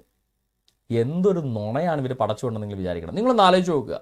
സൗദി അറേബ്യനെ അമേരിക്ക കീഴടക്കി, ഓക്കെ, കബ ഇടിച്ചു പൊളിച്ചു കളഞ്ഞു. അവിടെ നരേന്ദ്രമോദി കൊണ്ട് ഒരു ഹൈന്ദവ ക്ഷേത്രം പണിതാൽ അത് അന്ന് മുതൽ ഹിന്ദു ദേവാലയമായിട്ട് നിങ്ങൾ അംഗീകരിക്കുമോ? ഇല്ലല്ലോ. നിങ്ങൾ എങ്ങനെയെങ്കിലും അവിടെ ഭീകരാക്രമണം നടത്തി പൊളിച്ച് അല്ലെങ്കിൽ എല്ലാ അറബ് രാഷ്ട്രങ്ങളും കൂടെ സൈന്യം ഉണ്ടാക്കി വന്ന കബ വീണ്ടെടുക്കത്തില്ലേ? അപ്പൊ ഇതേ അവകാശം എന്തുകൊണ്ട് ഇസ്രായേലിന്റെ വിശുദ്ധ സ്ഥലത്ത് നിർമ്മിച്ചിരിക്കുന്ന അധിനിവേശ മോസ്കുകൾ ഇസ്രായേലിന് പൊളിച്ചു നൽകാൻ നിങ്ങൾ എന്തുകൊണ്ട് ഇതേ അവകാശം ഇസ്രായേലിന് നൽകുന്നില്ല? അപ്പോൾ ശാശ്വതമായ പരിഹാരം എന്ന് പറഞ്ഞാൽ അധിനിവേശകർ അധിനിവേശ ഭൂമി വിടണം. ഇസ്രായേൽ അധിനിവേശം നടത്തിയിരിക്കുന്ന അഷ്കലോണും അസ്തോദും എക്രോനും ഗത്തും ഗരാറുമൊക്കെ ഈ പാലസ്തീന് വിട്ടുകൊടുത്തൊരു പാലസ്തീൻ രാഷ്ട്രം ഉണ്ടാക്കണം. പാലസ്തീനികൾ അധിനിവേശം നടത്തിയിരിക്കുന്ന ഈ പറയുന്ന വെസ്റ്റ് ബാങ്ക് ഏരിയയും ജെറുസലേമും ഈസ്റ്റ് ബാങ്ക് ഏരിയയും വിട്ടുകൊടുത്ത് ഇസ്രായേൽ എന്ന് പറയുന്ന രാഷ്ട്രം ഒന്നുകൂടെ ചരിത്രവാൻ നീതി പുലർത്തുന്ന രീതിയിൽ പുനർനിർമ്മിക്കപ്പെടണം. മുസ്ലിങ്ങൾ ഈ അധിനിവേശ മോസ്കുകൾ പൊളിച്ചുകൊണ്ടുപോയി മക്കയിലോ മദീനയിലോ അവർക്ക് പറ്റി എവിടെയെങ്കിലും കൊണ്ടുപോയി അവരുടെ മതത്തിന്റെ സ്ഥലത്ത് കൊണ്ടുപോയി എവിടെയെങ്കിലും കൊണ്ടുപോയി പണിത് വെക്കുക. ഇതാണ് ഇതിനുള്ള ശാശ്വതമായ പരിഹാരം എന്ന് പറയുന്നത്. അത്തരത്തിലുള്ളൊരു വൈസ് ആയിട്ടുള്ള ഒരു പരിഹാരം ഈ മുസ്ലിങ്ങൾ എന്നെങ്കിലും അവർക്ക് ചരിത്രബോധം വന്നാൽ അവർ അത് നടത്തും എന്ന് നമുക്ക് പ്രതീക്ഷിക്കാം. അതിനൊരിക്കലും സാധ്യതയില്ലെങ്കിൽ പോലും എന്തായാലും ഇസ്രായേല് ഈ പറയുന്ന അൽ-അക്സയും ഡോം ഓഫ് റോക്കും പൊളിച്ചു കളഞ്ഞ അവിടെ ജെറുസലേം ദേവാലയം വെച്ചാൽ അത് ചരിത്രത്തോടുള്ള നീതി പുലർത്തലുകൾ മാത്രമാണ്, അധിനിവേശകരോടുള്ള സന്ധിയില സമരത്തിന്റെ ഭാഗം മാത്രമാണെന്ന് വിവരവും വിദ്യാഭ്യാസവുമുള്ള ചരിത്രബോധമുള്ള ലോകത്തിന് പറയേണ്ടി വരും. ചരിത്രത്തെ AD 1940 മുതൽ മാത്രം ചരിത്രം വായിക്കുന്ന, അതിനു മുമ്പുള്ള ചരിത്രത്തെ അറിയാത്ത വിവരദോഷികളെ സംബന്ധിച്ച് ഞങ്ങൾക്കറിയില്ല എന്താണ് അവരുടെ മനസ്സിൽ കൂടെ പോകുമെന്ന്. പക്ഷേ യഥാർത്ഥ ചരിത്രാന്വേഷകരെ സംബന്ധിച്ചിടത്തോളം അതാണ് ചരിത്രത്തോടുള്ള യഥാർത്ഥ നീതി പുലർത്തൽ. എന്നിട്ട് നിങ്ങൾ ആലോചിക്കുക, ഈ ചരിത്രത്തോട് പുലബന്ധം പോലും പുലർത്താത്ത, ഇസ്രായേലിന് ജെറുസലേം പോലും വിട്ടു നൽകാത്ത, മുസ്ലിങ്ങൾക്ക് മക്ക വിട്ടുകൊടുക്കാതെ മക്ക ഹിന്ദുക്കൾക്ക് വിട്ടുകൊടുത്തൊരു രാഷ്ട്രമുണ്ടാക്കിയാൽ സൗദി അറേബ്യ ഒരിക്കലും അംഗീകരിക്കില്ല. ഇതുപോലെ തന്നെ ജെറുസലേം ദേവാലയം വിട്ടുകൊടുത്തിട്ട് ആ നിൽക്കുന്ന ജെറുസലേം മുഴുവൻ പാലസ്തീന്റെ ഭാഗമാക്കി, ആ ദേവാലയ കോമ്പൗണ്ട് യുണൈറ്റഡ് നേഷൻസിന്റെ ഭാഗമാക്കി, ജെറുസലേം ഇസ്രായേലിയർക്ക് ഈ പറയുന്ന ജെറുസലേം ദേവാലയം നിന്നൊരു സ്ഥലത്ത് പോകണമെങ്കിൽ പാലസ്തീന്റെ അധിനിവേശ സ്ഥലത്തൂടെ കടന്നു പോകേണ്ട ഗതികേടുണ്ടാക്കിയ ഒരു രാഷ്ട്രം ഉണ്ടാക്കിയിട്ട് പോലും അങ്ങനെ ഒരു ദുരാഷ്ട്ര സംവിധാനമാണ് ഈ പറയുന്നത്. അതായത് ഇസ്രായേലുമായി യാതൊരു വിധത്തിലും നീതി പുലർത്താത്ത ഒരു ദുരാഷ്ട്ര സംവിധാനമാണ് യുണൈറ്റഡ് നേഷൻസ് മുന്നോട്ട് വെച്ചത്, അറബ് സ്റ്റേറ്റും ഈ പറയുന്ന ജൂയിഷ് സ്റ്റേറ്റുമായിട്ട്. ഇസ്രായേലിയുടെ വിശുദ്ധ സ്ഥലത്ത് പോകണമെങ്കിൽ, ജെറുസലേം പോകണമെങ്കിൽ അവരുടെ ദാവീദ് രാജാവിന്റെ പുത്രനായ ശലോമോൻ പണിത ദേവാലയം നിന്നിരുന്ന സ്ഥലത്തേക്ക് അവർക്ക് പോകണമെങ്കിൽ പാലസ്തീനികളുടെ കൺസെന്റ് വേണമായിരുന്നു. എന്നിട്ട് പോലും അവർ ഇത്രയും ചരിത്രത്തെ വ്യഭിചരിച്ച ഒരു ദുരാഷ്ട്ര സംവിധാനമായിട്ട് പോലും ആ സമാധാനത്തെ പ്രതി ഇസ്രായേൽ അംഗീകരിച്ചു, ഇസ്രായേൽ രാഷ്ട്രം പ്രഖ്യാപിച്ചു. അറബികൾ ചെയ്തെന്താ? പറ്റില്ല. ഇസ്രായേലിന്റെ ഒരു തരി പോലും ആ മിഡിൽ ഈസ്റ്റിൽ ഉണ്ടാവരുത്, ഒരു ജൂതൻ പോലും മിഡിൽ ഈസ്റ്റിൽ ജീവിക്കാൻ പാടില്ല, ജൂതരാഷ്ട്രം ഇസ്രായേൽ രാഷ്ട്രം എന്നത് ഉണ്ടാകാൻ പാടില്ല എന്ന ഒരു ഒരു ജനോസൈഡൽ പ്രൊപ്പഗണ്ടയാണ് അറബി രാഷ്ട്രങ്ങളെല്ലാം കൂടെ മുന്നോട്ട് വെച്ചത്. ഈ അറേബ്യ മുഴുവൻ പരന്നു കിടക്കുന്ന, അറേബ്യൻ പെനിൻസുല മുഴുവൻ പരന്നു കിടക്കുന്ന അറബി രാഷ്ട്രങ്ങൾക്ക് ഇസ്രായേലിന്റെ പൂർവിക രാഷ്ട്രഭൂമിയുടെ ഒരു ഇഞ്ച് പോലും വിട്ടുകൊടുക്കാൻ പറ്റില്ല എന്ന് പറഞ്ഞുകൊണ്ട് അവരെന്ത് ചെയ്തു? ഇസ്രായേൽ രാഷ്ട്രം ഉണ്ടാക്കിയതിന്റെ പിറ്റേ ദിവസം തന്നെ എല്ലാ അറബി രാഷ്ട്രങ്ങളും കൂടെ ഇസ്രായേലിനെതിരെ യുദ്ധത്തിന് പോയിട്ടെന്ത് പറ്റി? യുദ്ധത്തിന് പോയ അറബികളെല്ലാം വെടിയും കൊണ്ട് നമ്മുടെ മലബാർ വിപ്ലവക്കാരൻ ഓടി വന്ന പോലെ ഉണ്ണിയും പോക്കി ഓടിപ്പോയി. അതാണ് ശരിക്കും പറഞ്ഞാൽ സംഭവിച്ചത്. അങ്ങനെ ഓടിപ്പോയപ്പോൾ ഇസ്രായേൽ കുറച്ച് ഭാഗം യുദ്ധത്തിന്റെ ഭാഗമായിട്ട് പിടിച്ചെടുത്തു, അവരുടെ സ്വന്തം സ്ഥലം. അല്ലാതെ പാലസ്തീനികൾ അധിനിവേശം നടത്തിയിരുന്ന അവരുടെ സ്വന്തം സ്ഥലം അവർ പിടിച്ചെടുത്തു.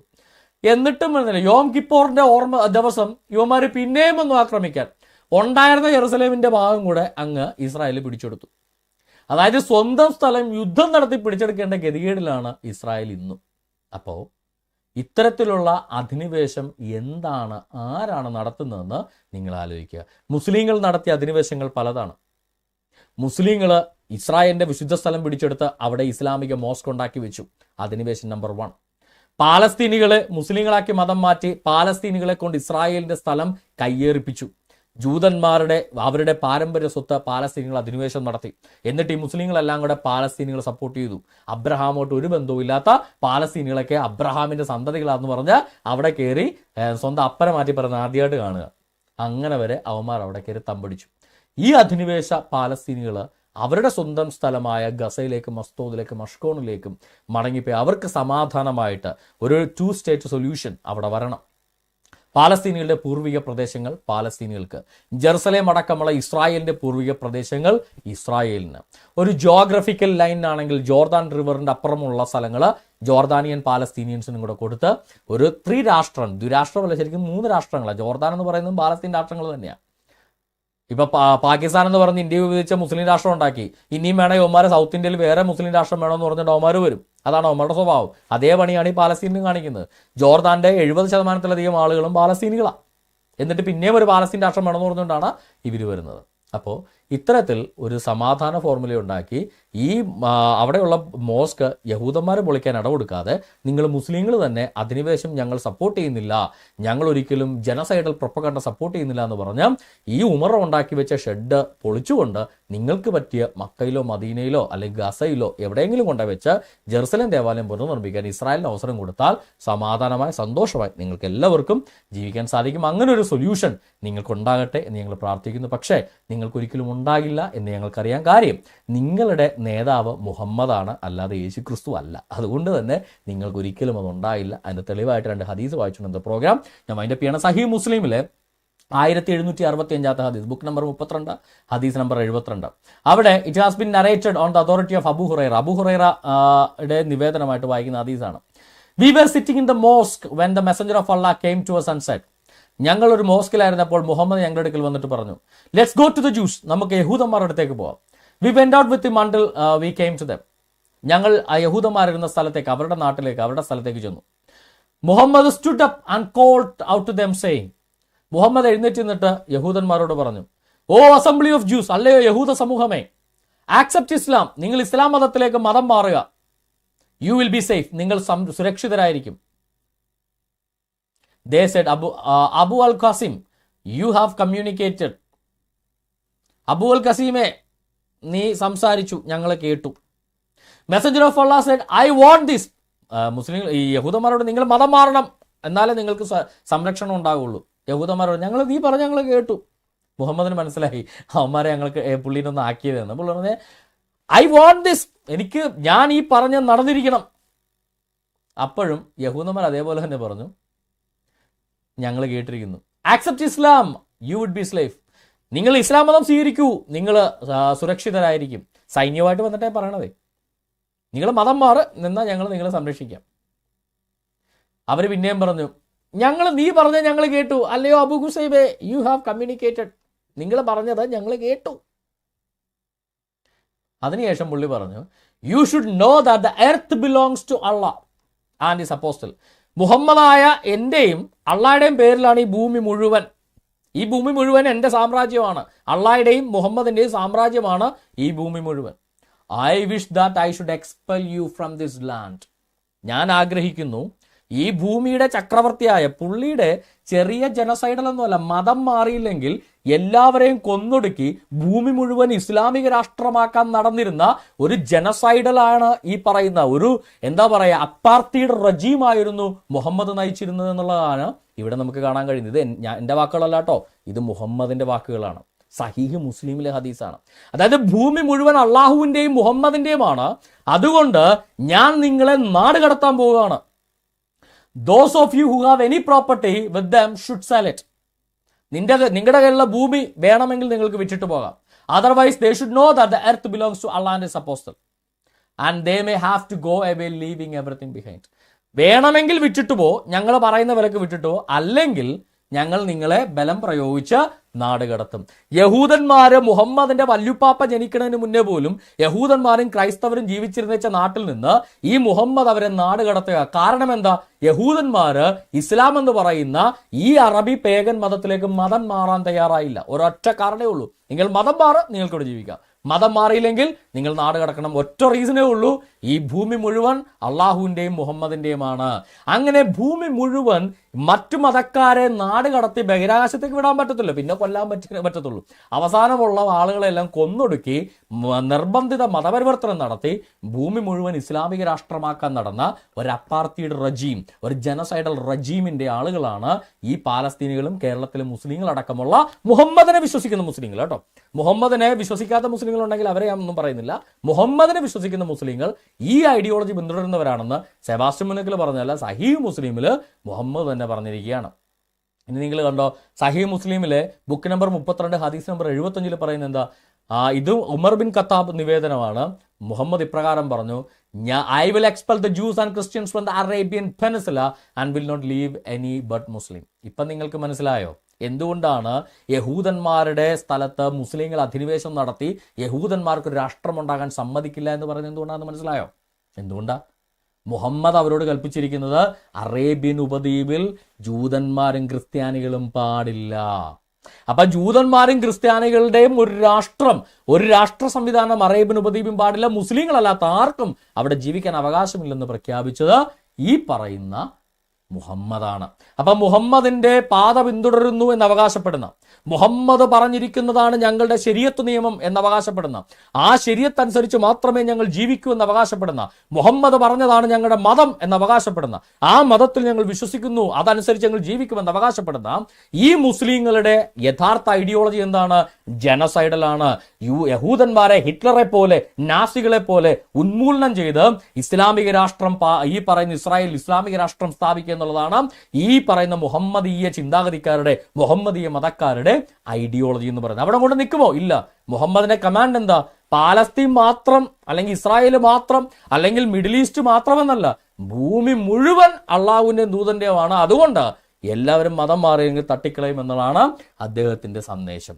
അപ്പോൾ എൻ്റെ ജീവിതം, എൻ്റെ സന്ദേശം എന്ന് പറയുന്ന പോലെ മുഹമ്മദിന്റെ ഈ സന്ദേശം ശിരസാ വഹിക്കുന്ന മുസ്ലിങ്ങളുണ്ടെങ്കിൽ എൻ്റെ പൊന്നു സഹോദരങ്ങളെ, ഇത്തരത്തിലുള്ള നാസികളാകാതെ, ഇത്തരത്തിലുള്ള ജനസൈഡൽ അപ്പാർത്തീഡുകളാകാതെ നിങ്ങൾ എങ്ങനെയെങ്കിലും മനുഷ്യരെ പോലെ ഈ മുഹമ്മദിനെ ഉപേക്ഷിച്ച് മനുഷ്യരാകും. പലപ്പോഴും പല യുക്തിവാദികളും പറയാറുണ്ട് മതം ഉപേക്ഷിച്ചു മനുഷ്യരാകും എന്നുള്ള അവരുടെ വിവരക്കേടാ. എനിക്കൊന്നേ പറയാനുള്ളൂ, ഈ മുഹമ്മദിനെ ഉപേക്ഷിക്കൂ, മനുഷ്യരാകൂ എന്നാവശ്യപ്പെട്ടുകൊണ്ട് ഇന്നത്തെ പ്രോഗ്രാം ഞാൻ മൈൻഡപ്പ് ചെയ്യാണ്. എല്ലാവർക്കും കേട്ടിരുന്ന എല്ലാവർക്കും നന്ദി. നമ്മൾ നമ്മുടെ ക്ലബ് ഹൗസ് ഡിസ്കഷൻ പാർട്ടിലേക്ക് കിടക്കുകയാണ്. ഞാൻ മുന്നമേ പറഞ്ഞു സമയക്കുറവുള്ളതുകൊണ്ട് മുസ്ലിങ്ങൾ ആരെങ്കിലും ഉണ്ടെങ്കിൽ അവർക്ക് അവസരം കൊടുത്തുകൊണ്ട് നമ്മൾ മുന്നോട്ട് പോകാനാണ് ആഗ്രഹിക്കുന്നത്. ആരെങ്കിലും മുസ്ലിങ്ങളുണ്ടെങ്കിൽ ദയവ് ചെയ്ത് അവർക്ക് സംസാരിക്കാൻ നമുക്ക് അവസരം കൊടുക്കാം. അവർക്ക് ഹാൻഡ് റൈസ് ചെയ്യാം.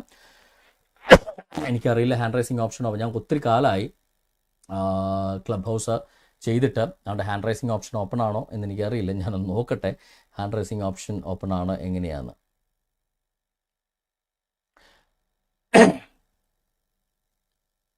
ഓക്കെ, കെവിൻ ബ്രദർ ഞാൻ കണ്ടു ബ്രദർ. ഒരു സെക്കൻഡ് ബ്രദർ, ഞാൻ ഒന്ന് മുകളിലേക്ക് വരട്ടെ. ഓക്കെ, കെവിൻ ബ്രദറെ. ഓക്കെ, കെവിൻ ബ്രദറിന് അൺമ്യൂട്ട് ചെയ്യാൻ പറ്റുന്നുണ്ടോ? ഓക്കെ, പറ്റുന്നുണ്ട്. എനിക്ക് മനസ്സിലായിട്ടില്ല ഹാൻഡ് റൈസ് എങ്ങനെയാ. ഞാൻ കുറെ നാളുകൾക്ക് ശേഷം. യെസ്, അയ്യൂബ്.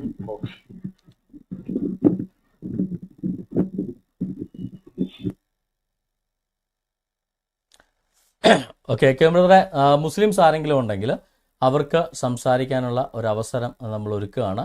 കാര്യം ഇത്രയും കാലം കൂടി വന്നിട്ട് അവർക്കൊരു സമയം കൊടുത്തില്ല എന്നുള്ള പരാതി നാളെ കേൾക്കാനിട വരുന്നത്.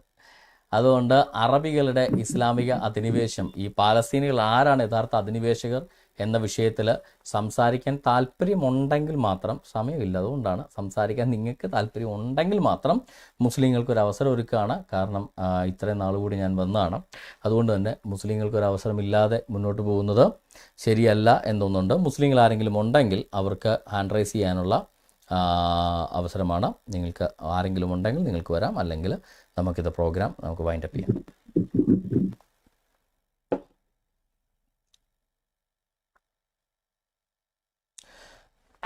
നമസ്കാരം. ബിബീഷ് ഇസ്ലാം സഹോദരനാണോ? ബിബീഷ്?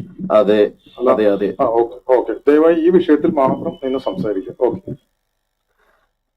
സെബാസ്റ്റ്യൻ കുറെ കാലം ആരൊക്കെ പറഞ്ഞു എന്തോ പരോളില് ഇപ്പൊ കിട്ടിയെന്നൊക്കെ അയർലൻഡ് മൊത്തം ഹമാസിന് അനുകൂലമാണ്. അത് സംഭവം വെച്ചാല് സെബാസ്റ്റ്യനിലേക്ക് അല്ല സംഭവം വെച്ചാല് എന്താ പറയാ, ഈ ജയിലും പരോളും എന്നൊക്കെ പറയുന്ന സുഡാപ്പികൾക്ക് കിട്ടുന്ന സാധനങ്ങളാണ്. അത് ഞങ്ങൾക്ക് ആർക്കും കിട്ടാറില്ല. അപ്പൊ ഞാൻ അയർലൻഡ് മൊത്തം ഹമാസിന് അനുകൂലല്ലേ സെബാസ്റ്റ്യൻ? അയർലൻഡ് മുഴുവൻ ഹമാസിന് അനുകൂലമാണ്. എനിക്ക് തന്നെ ചേടാ, അപ്പൊ അവിടുന്ന് ഹമാസിനെതിരെ പറഞ്ഞു കഴിഞ്ഞാൽ അയർലൻഡ് മുഴുവൻ ഹമാസിന് അനുകൂലമെന്ന് താങ്കളോട് ആരാ പറഞ്ഞു? അയർലൻഡിന്റെ പ്രധാനമന്ത്രിയുടെ വോയിസ് ഉണ്ട്, ഞാൻ എന്ത് ഹമാസിന് അനുകൂലമാണെന്നോ? ഒന്ന് കാണിക്ക്. ഹമാസ് പലസ്തീൻ ജനതയ്ക്ക് ഒപ്പം, പാലസ്തീൻ ജനതയ്ക്ക് ഹമാസ് ജനതയ്ക്കൊപ്പം. ആണോ? എന്നാ അയർലൻഡ് പ്രധാനമന്ത്രിയുടെ പലസ്തീൻ ജന അയർലൻഡ് പ്രധാനമന്ത്രിയുടെ സ്റ്റേറ്റ്മെന്റ് ഞാൻ വായിച്ചു കേൾപ്പിക്കട്ടെ. ഹമാസ് എന്ന് പറയുന്ന ടെററിസ്റ്റുകള് ഈ ഇസ്രായേലികളെ കിഡ്നാപ്പ് ചെയ്തു, അതുകൊണ്ടാണ് ഈ പ്രശ്നം ഉണ്ടായെന്ന് ഐറിഷ് പ്രധാനമന്ത്രിയുടെ ട്വീറ്റ് ചെയ്യാൻ കാണിക്കണം. ലോകത്തിലെ ജനങ്ങൾ മൊത്തം ഹമാസ് ഇടയ്ക്ക് കയറരുത്. അപ്പോ ബ്രദർ ഒരു കാര്യം ശ്രദ്ധിക്കുക, താങ്കൾ പറഞ്ഞത് ഒരു നുണയാണ്. ഈ പറയുന്ന അയർലൻഡിലെ ജനങ്ങള് പല ആളുകളും പാലസ്തീനിലെ സിവിലിയൻസിനെ സപ്പോർട്ട് ചെയ്യുന്നുണ്ട്. കാര്യം ഒരു യുദ്ധമാകുമ്പോൾ സിവിലിയൻസ് അട്രോസിറ്റീസ് ഉണ്ടാവും, സിവിലിയൻസിന് നാശങ്ങൾ ഉണ്ടാവും. അതിനോട് എന്താ പറയുക, മാനുഷിക മുഖമുള്ള എല്ലാവരും അത് കുറക്കണമെന്ന് ആവശ്യപ്പെടും. അതിവിടെ നടക്കുന്നുണ്ട്. ഹമാസ് ടെററിസ്റ്റ് രാഷ്ട്രമായിട്ടാണ് അയർലൻഡ് കണക്കാക്കുന്നത്. ഹമാസിന് അങ്ങനെ തന്നെയാണ് ഐറിഷ് പ്രധാനമന്ത്രിയുടെ പോലെ അതുമല്ല ഇസ്രായേലി ഐറിഷ് പ്രധാനമന്ത്രിയുടെ സപ്പോർട്ട് മതിയോ? പറഞ്ഞു രാജ്യം വിട്ടോളാൻ പറഞ്ഞു. ആര് പറഞ്ഞു? അയർലൻഡിൽ ഞാൻ അതിന്റെ വോയിസ് കേൾപ്പിച്ചത് പ്രതിപക്ഷ നേതാവ് ഇതിപ്പോ എന്താ പറയാ, വി.ഡി. സതീശൻ പ്രതിപക്ഷ നേതാവ് നിയമസഭയിൽ വെച്ച് ഇസ്രായേൽ അംബാസഡർ രാജിവെക്കാന്ന് പറഞ്ഞാൽ എന്തുണ്ടോ അത്രേ ഉള്ളൂ. മേരി കേട്ടോ, ഇതാരാ അതാണ്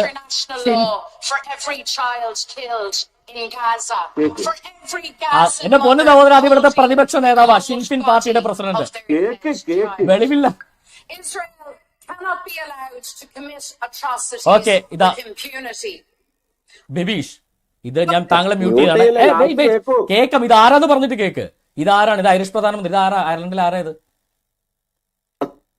അയർലൻഡിലെ എനിക്ക് തോന്നുന്നത് നിങ്ങൾ ഉദ്ദേശിച്ച പ്രതിപക്ഷ നേതാവായിരിക്കാം. അയർലൻഡിൽ ആയിരിക്കാമെന്നല്ല, അയർലൻഡിലെ പ്രതിപക്ഷ നേതാവ്, അതായത് അയർലൻഡിലെ ഷിൻഫിൻ പാർട്ടിയുടെ നേതാവായ അയർലൻഡ് മേരി ലൂ മക്ഡൊണാൾഡ് ആണ് ഈ പറയുന്നത്. അല്ലാതെ ഐറിഷ് ഗവൺമെന്റിന്റെ സ്റ്റേറ്റ്മെന്റ് അല്ല. മനസ്സിലായോ? ഇത് കേരളത്തിലെ അല്ല, ഐറിഷ് പ്രധാനമന്ത്രി സ്റ്റേറ്റ്മെന്റ് കാണിക്കും. ഹമാസിനെ ഭീകരരെന്ന് വിളിക്കുന്ന ഐറിഷ് പ്രധാനമന്ത്രി പലസ്തീനെ സപ്പോർട്ട് ചെയ്യുന്ന പലസ്തീനല്ല, ഞാനിവിടെ ഹമാസ് ഭരിക്കുന്ന ഹമാസിനെ സപ്പോർട്ട് അല്ല, ഹമാസ് ടെററിസ്റ്റ് ആണെന്ന് പറയുന്ന റിപ്പോർട്ട് ചെയ്യാൻ ടെററിസ്റ്റ് ആക്കിയത് ഈ പറഞ്ഞ ഐറിഷ് പ്രധാനമന്ത്രി താങ്കൾ ഇടയ്ക്ക് കയറിയാൽ താഴെക്കൂടും. സെബാസ്റ്റ്യന്റെ പ്രശ്നമല്ലല്ലോ കെവിൻ. കെവിനൊന്ന് മ്യൂട്ട് ചെയ്യൂ, ഞങ്ങൾ രണ്ടുപേരും സംസാരിക്കാനുള്ളൂ. ഓക്കെ, താങ്കൾ ഇങ്ങനെ ഇടയ്ക്ക് കയറി സംസാരിക്കരുത് പ്ലീസ്. ഓക്കെ, ഞാനിവിടെ ബിബീഷ്, ഞാൻ ഇവിടെ ഫേസ്ബുക്കിൽ ഞാനിവിടെ ലൈവായിട്ട് ഡിസ്പ്ലേ ചെയ്ത് കാണിക്കുകയാണ് സ്റ്റേറ്റ്മെന്റ്. ഐറിഷ് പ്രധാനമന്ത്രിയുടെ statement. 25th the government of Ireland, 25th November 2023. Statement by Taoiseach എന്ന് വെച്ചാൽ പ്രൈം മിനിസ്റ്ററിന്റെ ഐറിഷ് ആണ് Taoiseach Leo Varadkar on Emily Hunt. This is the day of enormous joy and relief for Emily Hunt and her family, an innocent child who was lost now and has been found and returned, and our country breathes a massive sigh of relief. Our prayers have been answered. A little girl was snatched from her home and held captive for almost 7 weeks. She spent her 9th birthday as hostage. We hope that she will soon heal and recover from the traumatic experience in the loving embrace of her family. Okay? ആരാ snatch ചെയ്തേ? For her family, the 7 weeks എന്ത് voice? ഇത് ഞാൻ statement, government statement ഞാൻ വായിക്കുന്നത്. ഒരു minute, ഗവൺമെന്റിന്റെ prime മിനിസ്റ്ററുടെ വോയിസ് ഉണ്ട്. പ്രൈം മിനിസ്റ്ററുടെ സ്റ്റേറ്റ്മെന്റ്. ഹമാസ് എന്ന് പറയുന്നവന്മാര് ഈ കൊച്ചിനെ തട്ടിക്കൊണ്ട്, ഒരു 7 വയസ്സുകാരെ കൊച്ചിനെ തട്ടിക്കൊണ്ടുപോയ ഹമാസിനെ താങ്കൾ അംഗീകരിക്കുന്നുണ്ടോ? ഇതാരാ? ആരാന്ന് പറഞ്ഞിട്ട് കേൾപ്പിക്കും. Richard Boyd. ആയിക്കോട്ടെ, പാർലമെന്റില് ഉവൈസിനെ പോലത്തെ ഒത്തിരി എംപിമാർ ഇവിടെ ഉണ്ട്. അതിന് ഞങ്ങൾ എന്നാ ചെയ്യണം? ഹലോ വിഭീഷേ, പാർലമെന്റിൽ ഉവൈസി സുഡാപ്പികളെ സപ്പോർട്ട് ചെയ്യും. അതിന് ഞങ്ങൾ എന്നാ ചെയ്യണം? അതുപോലെ ഇവിടെ ഉണ്ട് ഒത്തിരി പേര്. ഇവിടുത്തെ വിഷയമല്ല. Come to the point. ഇസ്രായേലിൽ അധിനിവേശം നടത്തുന്നത് പാലസ്തീനികളാണോ ഇസ്രായേലികളാണോ? Come to the point. അല്ല നാട്ടുകാരെന്തെങ്കിലും പറയണല്ല ഇവിടുത്തെ വിഷയം. ഇസ്രായേൽ അധിനിവേശം നടത്തുക. ഇസ്രായേലിൽ അധിനിവേശം നടത്തുന്നത് പാലസ്തീനികളാണോ ഈ പറയുന്ന ഇസ്രായേലിയരാണോ? ആരാണ് ഇസ്രായേലിൽ അധിനിവേശം നടത്തിയിരിക്കുന്നത്? ആരുടെ ഭൂമിയാണ് ഇസ്രായേൽ? ഉദ്ദേശിച്ചത് പലസ്തീന്റെ പ്രദേശമാണോ? അല്ല, ഇസ്രായേൽ എന്ന് പറയുന്ന രാഷ്ട്രം സിനായ് പെനിൻസുല മുതൽ ഈ പറഞ്ഞ സിറിയ വരെ നീളുന്ന ഇസ്രായേൽ എന്ന് പറയുന്ന മുഹമ്മദ് ജനിക്കുന്നതിന് 1700 അധിനിവേശം നടത്തിയത് എനിക്കറിയില്ല. ഞാൻ ഇതുവരെ കേട്ടിട്ടില്ല ഇസ്രായേലിലെ പലസ്തീൻ അല്ല.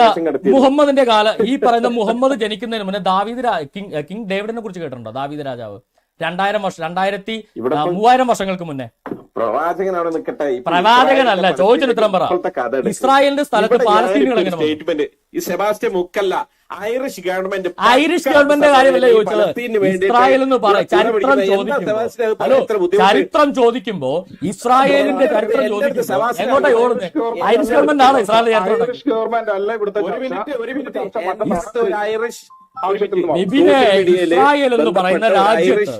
ഇസ്രായേൽ എന്ന് പറയുന്ന രാജ്യത്ത് എന്റെ അടുത്ത് പറഞ്ഞ എന്താ അറിയോ, ഒരഡ്രസ് നിങ്ങളുടെ വോയിസ് അടക്കം കിട്ടിയാൽ മതി. എന്താ വോയിസ് കൊടുത്തു? നീ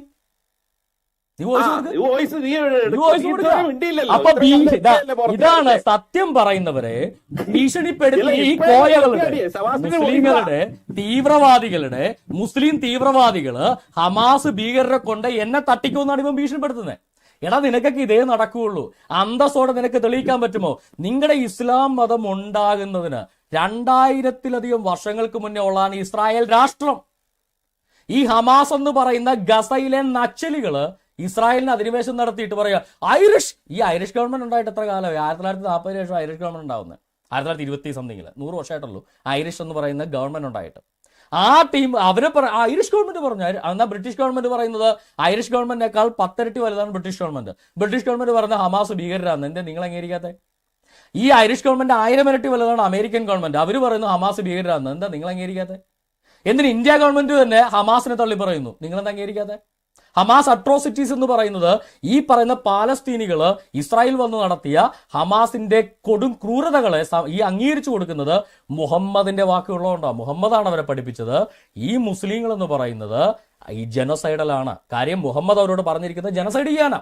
ഒരു യഹൂദനെ പോലും മിഡിൽ ഈസ്റ്റിൽ അവശേഷിപ്പിക്കരുതെന്ന് പറഞ്ഞ മുഹമ്മദിന്റെ വാക്കുകൾ ഉൾക്കൊണ്ടുകൊണ്ടാണ് ഇസ്രായേലിന്റെ പിതൃഭൂമിയിൽ നിന്ന്, അവരുടെ സ്വന്തം രാഷ്ട്രത്തിൽ നിന്ന് അവരെ കുടിയിറക്കാൻ അറബ് രാഷ്ട്രങ്ങളെല്ലാം കൂടെ നോക്കുന്നത്. അത് ചോദിക്കുമ്പോൾ അയർലൻഡിലെ പ്രതിപക്ഷ നേതാവ് ഷിൻഫിന്നിന്റെ നിരോധനം മാറ്റിയിട്ട് കുറച്ച് വർഷമായിട്ടുള്ളൂ. ഷിൻഫിന്നിന്റെ നേതാവ് ജെറി ആഡംസിനെയൊക്കെ അമേരിക്കയിൽ കയറ്റാൻ പോലും പാടായിരുന്നു. കാര്യം പഴയ ടെററിസ്റ്റ് വിങ്ങിനകത്തൊക്കെ ഇവരുടെ പേര് പല ഇതിനകത്തുള്ളതുകൊണ്ട്, ഇവിടെ IRA ബന്ധപ്പെട്ടൊക്കെ പല വിഷയങ്ങളുള്ളതുകൊണ്ട്, പഴയ ബ്രിട്ടീഷുകാരുമായിട്ടുള്ള പല യുദ്ധങ്ങളും ഉള്ളതുകൊണ്ട് ഒത്തിരി പ്രശ്നങ്ങളുണ്ടായിരുന്നൊരു പാർട്ടിയാണ്. ഇപ്പോഴാണ് അവർ സമാധാനത്തിന്റെ പാതയിൽ വരികയും ഇപ്പോഴാണ് അവർ പ്രതിപക്ഷ നേതാവായിട്ട് ഈ 4 വർഷമായിട്ടുള്ളൂ. ഈ കഴിഞ്ഞ പാർലമെന്റ് ഇപ്പം റണ്ണിംഗ് പാർലമെന്റിലാണ് അവർ പ്രോപ്പർ ഒരു പ്രതിപക്ഷ നേതൃസ്ഥാനത്തേക്ക് വന്നത്. അപ്പൊ ആദ്യമായി പ്രതിപക്ഷ നേതാവായ ഷിൻഫിൻ എന്ന് പറയുന്ന പാർട്ടിയുടെ മേരിലു മക്ഡൊണാൾഡ് പാലസ്തീനെ അനുകൂലിച്ചെന്ന് പറഞ്ഞാൽ ഞങ്ങൾ തന്നെയാണ് തലകുത്തിക്കണോ? ഇനി ഐറിഷ് ഗവൺമെന്റ് തന്നെ പാലസ്തീൻ അംഗീകരിച്ചാൽ സത്യമല്ലാതാവത്തില്ല. ഐറിഷ് ഗവൺമെന്റ് അല്ല, ഇനി US ഗവൺമെന്റ് പോലും പാലസ്തീനിലെ അധിനിവേശം അംഗീകരിച്ചു കൊടുത്താൽ സത്യമല്ലാതാവത്തില്ല. മക്കയെ കീഴടക്കി ഹിന്ദുക്കൾ ക്ഷേത്രമുണ്ടാക്കിയാൽ അത് ഹൈന്ദവ ഭൂമിയാകുമെങ്കിൽ മാത്രമേ ഈ പറഞ്ഞ ജെറുസലേം ഇസ്ലാമികമാവത്തുള്ളൂ. കാര്യം മുഹമ്മദ് ജനിക്കുന്നതിന് 2000 വർഷങ്ങൾക്ക് മുന്നേ 1700 വർഷങ്ങൾക്ക് മുന്നേ പണിയപ്പെട്ടതാണ് അവിടുത്തെ ജെറുസലേം ദേവാലയം. ആ ജെറുസലേം ദേവാലയം എന്ന യഹൂദന്മാരുടെ വിശുദ്ധ ഭൂമി മുസ്ലിങ്ങളുടെ ആകുമെങ്കിൽ അത് സത്യമാണെന്ന് ലോകം മുഴുവൻ പറഞ്ഞാലും മക്ക ഈയിടയ്ക്ക് ഹൈന്ദവ ഭൂമിയാക്കിയാൽ അത് ഹൈന്ദവ ഭൂമിയാകും മക്ക എന്ന് നിങ്ങൾ സമ്മതിക്കുന്നത് വരെ അത് നുണയാണെന്നേ ഞാൻ പറയത്തുള്ളൂ. അപ്പോൾ ലോകം എന്ത് പറയുന്നു എന്നുള്ളതല്ല, ചരിത്രം സത്യം എന്ത് പറയുന്നു, ഫാക്റ്റുകൾ എന്ത് പറയുന്നു എന്നുള്ളതാണ് ഇവിടുത്തെ പ്രസ്താവ്യ വിഷയം. ഇവിടെ പാലസ്തീനികളായ ഈ പറയുന്ന അറബികൾ പോലും അല്ലാത്ത ഈജിപ്ഷ്യൻസിന്റെ സന്തതി പരമ്പരയിൽ വരുന്ന പാലസ്തീനികൾ ഗസയിൽ നിന്നും അസ്തോദിൽ നിന്നും വന്ന് ഇസ്രായേലിന്റെ യഹൂദന്മാരുടെ പാരമ്പര്യ ഭൂമി റോമക്കാരവരെ അടിച്ചു പുറത്താക്കിയപ്പോൾ അവർ അധിനിവേശം നടത്തി. അവർ മുസ്ലിങ്ങളായപ്പോൾ അത് ഇസ്ലാമിക ഭൂമിയാണെന്ന് വാദിക്കുന്നത് എവിടത്തെ ന്യായം? അവർ അധിനിവേശം നടത്തുമ്പോൾ പാലസ്തീനികൾ ഇസ്രായേലിന്റെ ഭൂമി എടുക്കുമ്പോൾ അവന്മാർ മുസ്ലിങ്ങൾ പോലും അല്ല. അതിനുശേഷം ഉമർ വന്നാണ് അവന്മാരെ മുസ്ലിങ്ങളാക്കുന്നത്. അപ്പോൾ ചരിത്രത്തിന്റെ ABCD അറിയാതെ എൻ്റെ പൊന്നു സഹോദര വരുന്നുണ്ടായാലും ഓടിയാൻ നിൽക്കരുത്. ഓക്കെ ബ്രദറെ, അത് ഒരു നിസു എന്ന് പറഞ്ഞ മുമ്പ് ക്ലബ് ഹൗസിൽ ഉണ്ടായിരുന്നു. അദ്ദേഹം പേര് മാറ്റി വിബീഷ് ആയതാണ്. സ്ത്രീകളൊക്കെ അതെ അതെ അതെ. അപ്പൊ ദേവി ഇത് എന്റെ ബഹുമാനപ്പെട്ട മുസ്ലിം സഹോദരങ്ങളെ, ഇവിടെ ചെന്നിത്തല അത് പറഞ്ഞു, പോരാളിയാണെന്ന് പറഞ്ഞു, അല്ലെങ്കിൽ ശശി തരൂർ വേറെ പറഞ്ഞു, വി ഡി സതീശൻ പറഞ്ഞു പോരാളിയാണെന്ന്. അപ്പൊ ഈ കഥകളൊന്നും പറഞ്ഞ് ലോകത്തിൽ പലരും പലതും പറഞ്ഞിട്ടുണ്ടാവും. അതുകൊണ്ട് വരരുത്. നിങ്ങൾക്ക് ഇപ്പോൾ സെബാസ്റ്റ്യൻ ബ്രദർ അവതരിപ്പിച്ച വിഷയത്തിൽ തെളിവുകൾ വെച്ചുകൊണ്ട് അതിനെ കണ്ടിക്കാൻ സാധിക്കുമെങ്കിൽ ദയവായി മുകളിലേക്ക് വരിക.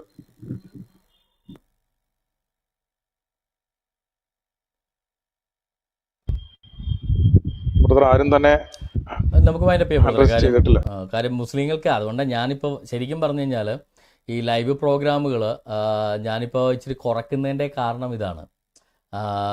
കാരണം ഒന്നാമത്തെ മുസ്ലിങ്ങൾ സത്യം പറഞ്ഞാൽ ഈ എന്താ പറയുക, ഈ നമുക്ക് ഇപ്പോൾ ഈ ഐറിഷ് ഗവൺമെൻറ്റിൻ്റെ ഒരു നിയമമുണ്ട്, മൃഗങ്ങളെ നമ്മൾ ഈ പോത്തിനോടൊന്നും നമ്മൾ ക്രൂരത കാണിക്കരുത്. ഇതുപോലെയാണ് ഇവന്മാർ വെറുതെ അടികൊള്ളാൻ വേണ്ടി വരും. നമ്മൾ ചരിത്രവും വസ്തുതകളും വെച്ച് രണ്ടെണ്ണം കൊടുക്കും, മോങ്ങിക്കൊണ്ട് പിന്നെയും പോകും. അല്ലാതെ ഇവർക്കൊരിക്കലും ഇവരുടെ ഗ്രന്ഥം വെച്ചോ ഒരു ഹിസ്റ്റോറിക്കൽ എവിഡൻസ് വെച്ചോ സംസാരിക്കാനുള്ള ആംബിയർ ഇവന്മാരുടെ വല്യുപ്പാപ്പമാരായിരിക്കണ MM അക്ബറിന് പോലും ഇല്ല എന്നുള്ളതാണ് വാസ്തവം.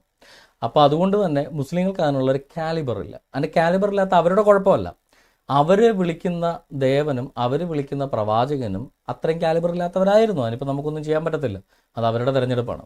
അപ്പോൾ അങ്ങനെയുള്ളൊരു ഗ്രന്ഥം വെച്ചോ ആ പ്രവാചകന്റെ ചര്യകൾ വെച്ചോ ഈ പറയുന്ന പാലസ്തീനികളുടെ അധിനിവേശത്തെ സപ്പോർട്ട് ചെയ്യാനോ ന്യായീകരിക്കാനോ യാതൊരു വിധത്തിലുള്ള ഓപ്ഷൻസും അവർക്കില്ല എന്നുള്ളതാണ് വാസ്തവം. അതുകൊണ്ട് തന്നെ ഇത്തരത്തിലുള്ള എന്തെങ്കിലും എന്ത് ചോദിച്ചാൽ ഇവരുടെ ഡയലോഗ് അത്. ഇപ്പം ഇത് മാത്രമല്ല, ഇവരിപ്പോൾ മുഹമ്മദ് ഇത്രയും ക്രൂരതകൾ ചെയ്തില്ലേ, അയാൾ പറഞ്ഞിട്ടുണ്ട് മുഹമ്മദ് മാനവരിൽ മഹോന്നതനാണെന്ന്. ആര്? നമ്മുടെ ശ്രീനാരായണ ഗുരു പറഞ്ഞിട്ടുണ്ട് മുഹമ്മദ് മാനവരിൽ മഹോന്നതനാണെന്ന്. അപ്പുറത്തെ തങ്കപ്പം പിള്ള പറഞ്ഞിട്ടുണ്ട് മാനവരിൽ മഹോന്നതനാണെന്ന്. ഇങ്ങനെ ആരെങ്കിലും പറഞ്ഞ അയാൾ ഈ ശ്രീനാരായണ ഗുരുദേവൻ ഇപ്പം ജീവിച്ചിരിപ്പില്ല, അല്ലേ നമുക്ക് ചോദിക്കാമായിരുന്നു എന്തുകൊണ്ടാണ് ഇങ്ങനെ പറഞ്ഞാൽ ഇങ്ങനെ പറഞ്ഞിട്ടുണ്ടോന്ന്. കാര്യം അങ്ങനെ പറഞ്ഞതിന് ഇവന്മാർ പറഞ്ഞല്ലാതെ തെളിവ് പോലും ഉണ്ടാവില്ല എന്നുള്ളതാണ് വാസ്തവം. ഇവര് ചുമ്മാ അടിക്കുകയാണ്. ഗാന്ധിജി പറഞ്ഞിട്ടുണ്ട്, അംബേദ്കർ പറഞ്ഞിട്ടുണ്ട്. അംബേദ്കർ പറഞ്ഞേക്കണൊക്കെ എന്താണ് വായിച്ചാൽ ചത്തെന്ന് പറഞ്ഞാൽ പിന്നെ ബുദ്ധിമുട്ടില്ല. ബ്രദറെ, ഈ അടുത്ത് ആതിരപ്പള്ളിയിൽ നിന്ന് വാൽപ്പാറ പോകുന്ന ഒരു റൂട്ടുണ്ട്. അപ്പൊ ആ റൂട്ടില് വനമേഖലയില് വനത്തിലൊക്കെ ഇങ്ങനെ മരങ്ങളിലൊക്കെ ഇങ്ങനെ ബോർഡ് വെച്ചിരിക്കുക വനം വകുപ്പിന് വേണ്ടിയിട്ട്. മുഹമ്മദ് നബി പറഞ്ഞു വനം വെട്ടി നശിപ്പിക്കരുത്. അടിയിൽ മുഹമ്മദ് നബി. അറേബ്യയിൽ എന്താണ് ഉണ്ടായിരുന്നത്? ഈ അപകർഷതാബോധം ഒഴിവാക്കാനായിട്ട് അത്രയല്ലേ കണ്ടുള്ളൂ. മലപ്പുറത്തൊരു സ്കൂളിന്റെ ഞാൻ ഒരു ദിവസം ഫോട്ടോ കണ്ടതാ, നിന്നെപ്പോലെ തന്നെ നിന്റെ അയൽക്കാരനെ സ്നേഹിക്കുക മുഹമ്മദ് നബി.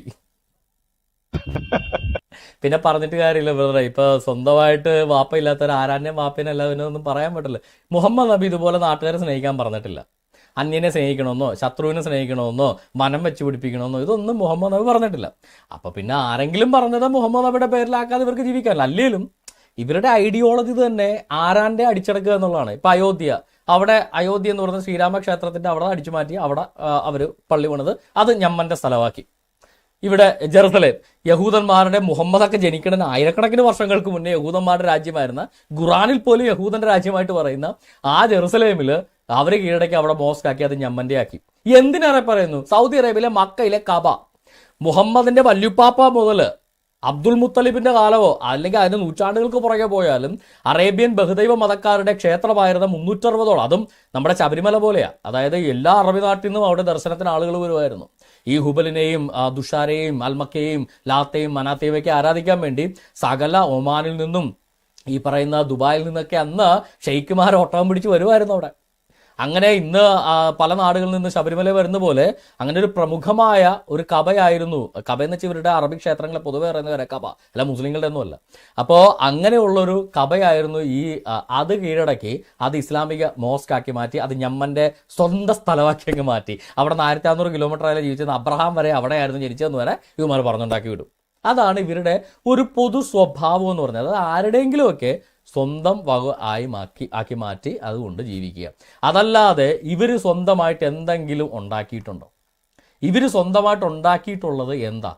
ഒന്ന്, ഒരു അപ്പാർത്തീഡ് അല്ലെങ്കിൽ ഒരു ജനോസൈഡൽ റെജീം. അതാണ് ഇവർ സ്വന്തമായിട്ട് ആകെ ഉണ്ടാക്കിയിരിക്കുന്നത്. അതായത് ലാ ഇലാഹ ഇല്ലല്ലാഹ് എന്ന് പറയാത്തവരെ കൊന്നെടുക്കുക, ലോകം മുഴുവൻ ഇസ്ലാമിക രാഷ്ട്രമാക്കുക.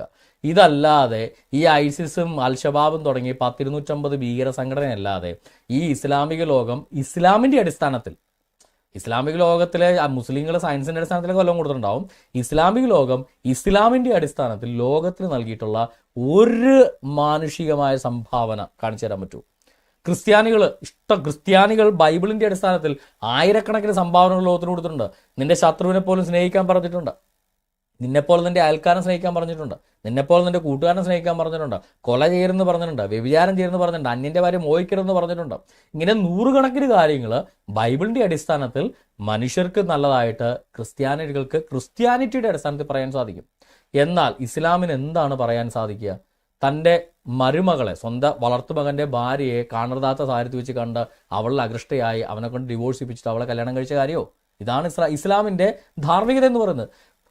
യുദ്ധത്തിന് പോയപ്പോൾ ഭാര്യമാർ കൂടെ ഇല്ല എന്ന് പരാതി പറഞ്ഞപ്പോൾ എന്നാൽ 3 രാത്രിത്തേക്ക് പെണ്ണുങ്ങളെ വാടക എടുത്തോളാൻ പറഞ്ഞതാണ് ഇസ്ലാമിന്റെ മുത്താവിവാഹം, എന്താ പറയുക, നിക്കാ മുത്ത. ഇതൊക്കെയാണ് ഇസ്ലാം ലോകത്തിന് കോൺട്രിബ്യൂട്ട് ചെയ്തിട്ടുള്ള കാര്യങ്ങൾ. അതുകൊണ്ട് തന്നെയാണ് മുസ്ലിങ്ങൾക്ക് ഒരിക്കലും ഒരു വേദിയിൽ വളരെ കൃത്യമായ തെളിവുകളുടെയും ചരിത്രരേഖകളുടെയും അടിസ്ഥാനത്തിൽ ഒരിക്കലും പറയാൻ പറ്റില്ല. ചരിത്രം പറയും 1940 മുതൽ മാത്രം പറയാം, അതിന് മുന്നേ പറയാൻ പാടില്ല. അതിന് മുന്നേ ചരിത്രമില്ലേ? നമ്മുടെ സന്തോഷ് ജോർജ് കുളങ്ങര ഒരു പ്രാവശ്യം ഇതിനെക്കുറിച്ചൊരു സ്റ്റേറ്റ്മെന്റ് പറഞ്ഞ ചരിത്രം എവിടെ നിന്ന് തുടങ്ങുന്നു എന്നതനുസരിച്ചിട്ടാണ് ചരിത്രം വരുന്നത്. മുസ്ലിങ്ങളെ സംബന്ധിച്ചിടത്തോളം അവർ ചരിത്രം 1940 മുതൽ മാത്രമേ തുടങ്ങുള്ളൂ. അതിന് മുന്നേ എങ്ങനെ ഇസ്രായേല് പാലസ്തീനികളെ പുറത്താക്കിയെന്ന് പറഞ്ഞ് അവർ തുടങ്ങത്തുള്ളൂ. ഇസ്രായേൽ എന്തുകൊണ്ടാണ് പാലസ്തീനികളെ പുറത്താക്കിയത്? പാലസ്തീനികൾ ഇസ്രായേലിന്റെ ദേശം കൈയടക്കി ജീവിച്ചുകൊണ്ടാണ് അവരെ പുറത്താക്കിയത്. ഗസയിൽ നിന്ന് അവരെ പുറത്താക്കിയോ? ഇല്ല. ഇസ്രായേൽ ഗസയിൽ നിന്ന് അവരെ പുറത്താക്കിയില്ല. കാര്യം ഗസ പാലസ്തീനികളുടെയാ, അത് അവരുടെ ട്രഡീഷണൽ പാലസ്തീൻ രാഷ്ട്രമാണ്. പിന്നെ യുദ്ധത്തിൽ അസ്തോദും അഷ്കലോണൊക്കെ പിടിച്ചെടുത്തു, ശരിയാണ്, അത് തിരിച്ചു കൊടുക്കണമെന്നാണ് എൻ്റെ സ്റ്റാൻഡ്. അപ്പോൾ പാലസ്തീനികൾ ജെറുസലേം അടങ്ങുന്ന വെസ്റ്റ് ബാങ്കും ഈസ്റ്റ് ബാങ്കും പാലസ്തീനികളും തിരിച്ചു കൊടുക്കണം, അത്രയേ ഉള്ളൂ കാര്യം. ഇത്ര ഡീസൻ്റ് ആയിട്ട് തീർക്കാൻ പറ്റുന്ന ഒരു പ്രശ്നത്തെയാണ് ഇവന്മാർ ഈ ഭീകരാക്രമണം നടത്തി തീർക്കുന്നത്. എന്ന് പാലസ്തീൻ അങ്ങനെ ഒരു ദ്വിരാഷ്ട്ര ഫോർമുല മുന്നോട്ട് വെക്കുമോ? അതായത് അഷ്കലോൺ മുതൽ ഇങ്ങോട്ടുള്ള സ്ഥലങ്ങൾ, ഈജിപ്റ്റ് സിനായ് പെനിൻസുല വരെ കിടക്കുന്ന സ്ഥലങ്ങൾ ബാക്കിയൊരു പാലസ്തീൻ രാഷ്ട്രം വേണം. ജെറുസലേം അടക്കമുള്ള ഇസ്രായേലിന്റെ പുണ്യഭൂമികളെല്ലാം വിട്ടുകൊടുത്തുകൊണ്ട്, ട്രഡീഷണൽ ഇസ്രായേലിന്റെ രാഷ്ട്ര സ്ഥലങ്ങളെല്ലാം വിട്ടുകൊടുത്തുകൊണ്ട് ഒരു 2 നേഷൻ ഫോർമുല മുന്നോട്ട് വെക്ക്. ഇസ്രായേൽ 100% അംഗീകരിച്ചിരിക്കും. എന്തുകൊണ്ടാണ് ഒരു 2 നേഷൻ ഫോർമുല പ്രാവർത്തികമാകാത്തതെന്ന് വെച്ച് കഴിഞ്ഞാൽ ഈ അധിനിവേശ മോസ്കുകൾ അവിടെ നിന്ന് പൊളിച്ചുകൊണ്ട് മുസ്ലിങ്ങൾ പോകാൻ തയ്യാറാകത്തുകൊണ്ടാണ്. അധിനിവേശം അവസാനിപ്പിച്ച് പൊളിച്ചുകൊണ്ട് നിങ്ങൾ പോവുക. അപ്പം പിന്നെ മറ്റാരും വന്ന് നിങ്ങളുടെ പൊളിച്ചു നിങ്ങൾക്ക് പരാതി പറയേണ്ട കാര്യമില്ല. നിങ്ങൾ തന്നെ മാന്യമായിട്ട് പൊളിച്ചുകൊണ്ടുപോയി അത് ഗസയിലോ മക്കയിലോ മദീനയിലോ, അതിപ്പോൾ എന്തായാലും അറബികളാരിപ്പോൾ ബഹുദൈ അറബികളില്ലാത്തതുകൊണ്ട് നിങ്ങളുടെ സ്വന്തം അങ്ങെടുത്തോ, അവിടെ കൊണ്ടുപോയി വെക്കുക. അതാകുമ്പോൾ എന്താ, നിങ്ങൾക്ക് നിങ്ങളുടെ പള്ളിയുമായി, യഹൂദന്മാർക്ക് രാഷ്ട്രമായി, പാലസ്തീനികൾക്കും രാഷ്ട്രമായി, എല്ലാവർക്കും സന്തോഷമായിട്ട് സമാധാനമായിട്ട് ഭൂമി ജീവിക്കാം. അത് പറ്റിയേല. നിങ്ങളുടെ agenda river to the sea ആണ്, അതായത് ജനസൈഡലാണ്. ഇസ്രായേൽ എന്ന് പറയുന്ന രാഷ്ട്രം ഇല്ലാതാക്കണം, അതാണ് നിങ്ങളുടെ അജണ്ട. നിങ്ങൾക്ക് പാലസ്തീൻ എന്ന രാഷ്ട്രം ഉണ്ടാവണം എന്നുള്ള അജണ്ട നിങ്ങൾക്കില്ല. അങ്ങനെ ആയിരുന്നെങ്കിൽ ജെറുസലേമിന് ചുറ്റും കിടക്കുന്ന സ്ഥലങ്ങൾ അടക്കം പാലസ്തീൻ രാഷ്ട്രമാക്കി UN അംഗീകരിച്ച ഫോർമുല നിങ്ങൾ അംഗീകരിച്ചേനെ. ഇപ്പം നിങ്ങൾ UN റെസൊല്യൂഷനെ കുറിച്ച് വലിയ ഡയലോഗ് അടിക്കുന്നുണ്ടല്ലോ. UN റെസൊല്യൂഷൻ ഇന്നല്ല ഉണ്ടായത്. UN റെസൊല്യൂഷൻ തുടങ്ങിയത് വളരെ നാളുകൾക്ക് മുന്നെയാണ്. അന്ന് ഈ UN റെസൊല്യൂഷൻ 2 രാഷ്ട്രങ്ങൾ മുന്നോട്ട് വെച്ചപ്പോൾ എന്തുകൊണ്ടാണ് നിങ്ങൾ സ്വീകരിക്കാൻ? അങ്ങനെ സ്വീകരിച്ചിരുന്നെങ്കിൽ ഇനി പ്രശ്നം വല്ലതും ഉണ്ടാവുമായിരുന്നോ? അന്ന് തള്ളിക്കളഞ്ഞ് ഇസ്രായേലിന്റെ ബന്ദികളെ പിടിച്ച് വീട്ടിൽ വെച്ചോ പറയുന്നത്, അയ്യോ വെടി നിർത്താൻ. നിങ്ങളുടെ അമ്മേനെയും പെങ്ങളെയും പിടിച്ചുകൊണ്ടുപോയി അവന്മാരെ ബലാത്സംഗം ചെയ്തുകൊണ്ടിരിക്കുമ്പോൾ നിങ്ങൾ വെടി നിർത്തി വീട്ടിലിരിക്കുക, അവന്മാരെ തല്ലി അമ്മേനെയും പെങ്ങളും പുറത്തിറക്കാൻ നോക്കൂ. അത്രയും ഇസ്രായേലും ചെയ്യുന്നുള്ളൂ. നിങ്ങൾ അന്തസ്സുള്ളവന്മാരാണെങ്കിൽ പിടിച്ചുകൊണ്ടുപോയ ബന്ദികളെ ഒരു പോറിന് പോലും ഏൽപ്പിക്കാതെ തിരിച്ചേൽപ്പിച്ചിട്ട് പറ നിങ്ങൾ വെടി നിർത്താം. അതാണ് അന്തസ്. അതല്ലാതെ അവരുടെ ബന്ദികളെ 100 വരെ ഇപ്പോഴും കക്ഷത്തിന് കീഴെ ഒളിപ്പിച്ച് മാളത്തി വെച്ചിട്ട് വെടി നിർത്ത്, ഞങ്ങൾ ഇങ്ങോട്ടടിക്കും നിങ്ങൾ അങ്ങോട്ടടിക്കാൻ പാടില്ലെന്ന് പറയുന്നത് ഇരട്ടത്താപ്പാണ്. അത്തരം ഇരട്ടത്താപ്പുകൾ മുസ്ലിങ്ങൾ ദയവ് ചെയ്ത് ഒഴിവാക്കുക. പിന്നെ കേന്ദ്രത്തിൽ വേറെ ആരും ഇല്ലെങ്കിൽ നമുക്ക് പതുക്കെ വൈൻഡപ്പ് ചെയ്തല്ലോ. ബ്രദർ എന്തെങ്കിലും ആടിയിട്ട് നമുക്ക് വൈൻഡപ്പ് ചെയ്യാം. ഓക്കെ, തീർച്ചയായും ബ്രദറെ. മുസ്ലിം സാറങ്ങളുടെ ഭാഗത്തുനിന്ന് ആരും തന്നെ മുന്നോട്ട് വന്നിട്ടില്ല, വരില്ല ബ്രദറെ, അല്ലാതുള്ളവരേ ഉള്ളൂ. അതിനുള്ള ചങ്കുണ്ടായിരുന്നെങ്കിൽ മുഹമ്മദ് ഈസയൊക്കെ ഒറ്റയ്ക്ക് ഫേസ്ബുക്കിൽ നിന്ന് വെല്ലുവിളിക്കണമല്ലാതെ അവരാരും വരില്ല. അതാണ് അതിൻ്റെ ഫാക്ട്. അതെനിക്ക് അറിയാവുന്നതുകൊണ്ടാണ് എനിക്കും കുറച്ച് ഇൻട്രസ്റ്റ് ഒക്കെ കുറഞ്ഞത്. കാര്യം സമയം ഇല്ലാത്ത സമയത്ത് നമ്മൾ സമയം ഉണ്ടാക്കി വരുമ്പോൾ ഇവരാരെങ്കിലും വന്നാലും നമുക്കും എന്തെങ്കിലും പറയാനുണ്ടാവുള്ളൂ. ഒരു ഡിസ്കഷൻ എന്ന് പറയുമ്പോൾ അങ്ങനെ, അല്ലാതെ ഇപ്പോൾ അക്ബറിനെ പോലുള്ളവന്മാർ നടത്തുന്ന പോലെ സംവാദം, അക്ബർ മാത്രം ഒറ്റക്ക് സംവാദം, ഈ ഒറ്റക്ക് ഗ്രൂപ്പ് ഡാൻസ് കളിക്കുന്ന പണി നമുക്ക് അറിയാത്തതുകൊണ്ടാണ് അങ്ങനെ ചെയ്യാത്തത്. അതുകൊണ്ട് ഇനിയും എൻ്റെ സ്റ്റാൻഡ് വളരെ ക്ലിയർ ആണ്. സംവാദങ്ങളുണ്ടെങ്കിൽ ഞാൻ സമയം കണ്ടെത്തി എങ്ങനെയെങ്കിലും ഞാൻ സ്ക്വീസ് ചെയ്ത് വരും. ഇതുപോലുള്ള പ്രോഗ്രാംസുകൾ വളരെ റെയറായിട്ടുണ്ടാവുകയുള്ളൂ. അത് സമയം കിട്ടുവാണെങ്കിൽ മാത്രമേ ഉണ്ടാകത്തുള്ളൂ. അത്രയും തിരക്കിപ്പോൾ ഉള്ളതുകൊണ്ടാണ്, ജോലി സംബന്ധമായിട്ട് നല്ല തിരക്കുള്ളതുകൊണ്ടാണ്, ജോലി സംബന്ധമായിട്ടും പഠന സംബന്ധമായിട്ടും നല്ല തിരക്കാണ്. അതുകൊണ്ടാണ് പ്രോഗ്രാമുകൾ വൈകുന്നത്. അതുകൊണ്ട് സുഡാപ്പി കുഞ്ഞുങ്ങൾ ആരും സന്തോഷിക്കേണ്ട. ഭരണ ദിവസം ഇതുപോലെ വയറ് നിറച്ചങ്ങ് കിട്ടും. അത് ഇച്ചിരി ഫ്രീക്വൻസി കുറഞ്ഞതിൻ്റെ പേരിൽ പരാതിപ്പെടരുത് എന്ന് മാത്രം പറഞ്ഞുകൊണ്ട് ഇന്നത്തെ പ്രോഗ്രാം വൈൻഡപ്പ് ചെയ്യാണ്. ദൈവം നിങ്ങളെല്ലാവരെയും ധാരാളമായിട്ട് അനുഗ്രഹിക്കുമാറാട്ടെ. ബ്രദറെ. Okay brother, okay, thank you. ദൈവം താങ്കളെയും കുടുംബത്തെയും അനുഗ്രഹിക്കട്ടെ. അപ്പോൾ ചർച്ച കേട്ടിരുന്നവർക്ക് എല്ലാവർക്കും നന്ദി. ദൈവം നിങ്ങളെയും അനുഗ്രഹിക്കട്ടെ. Thank you.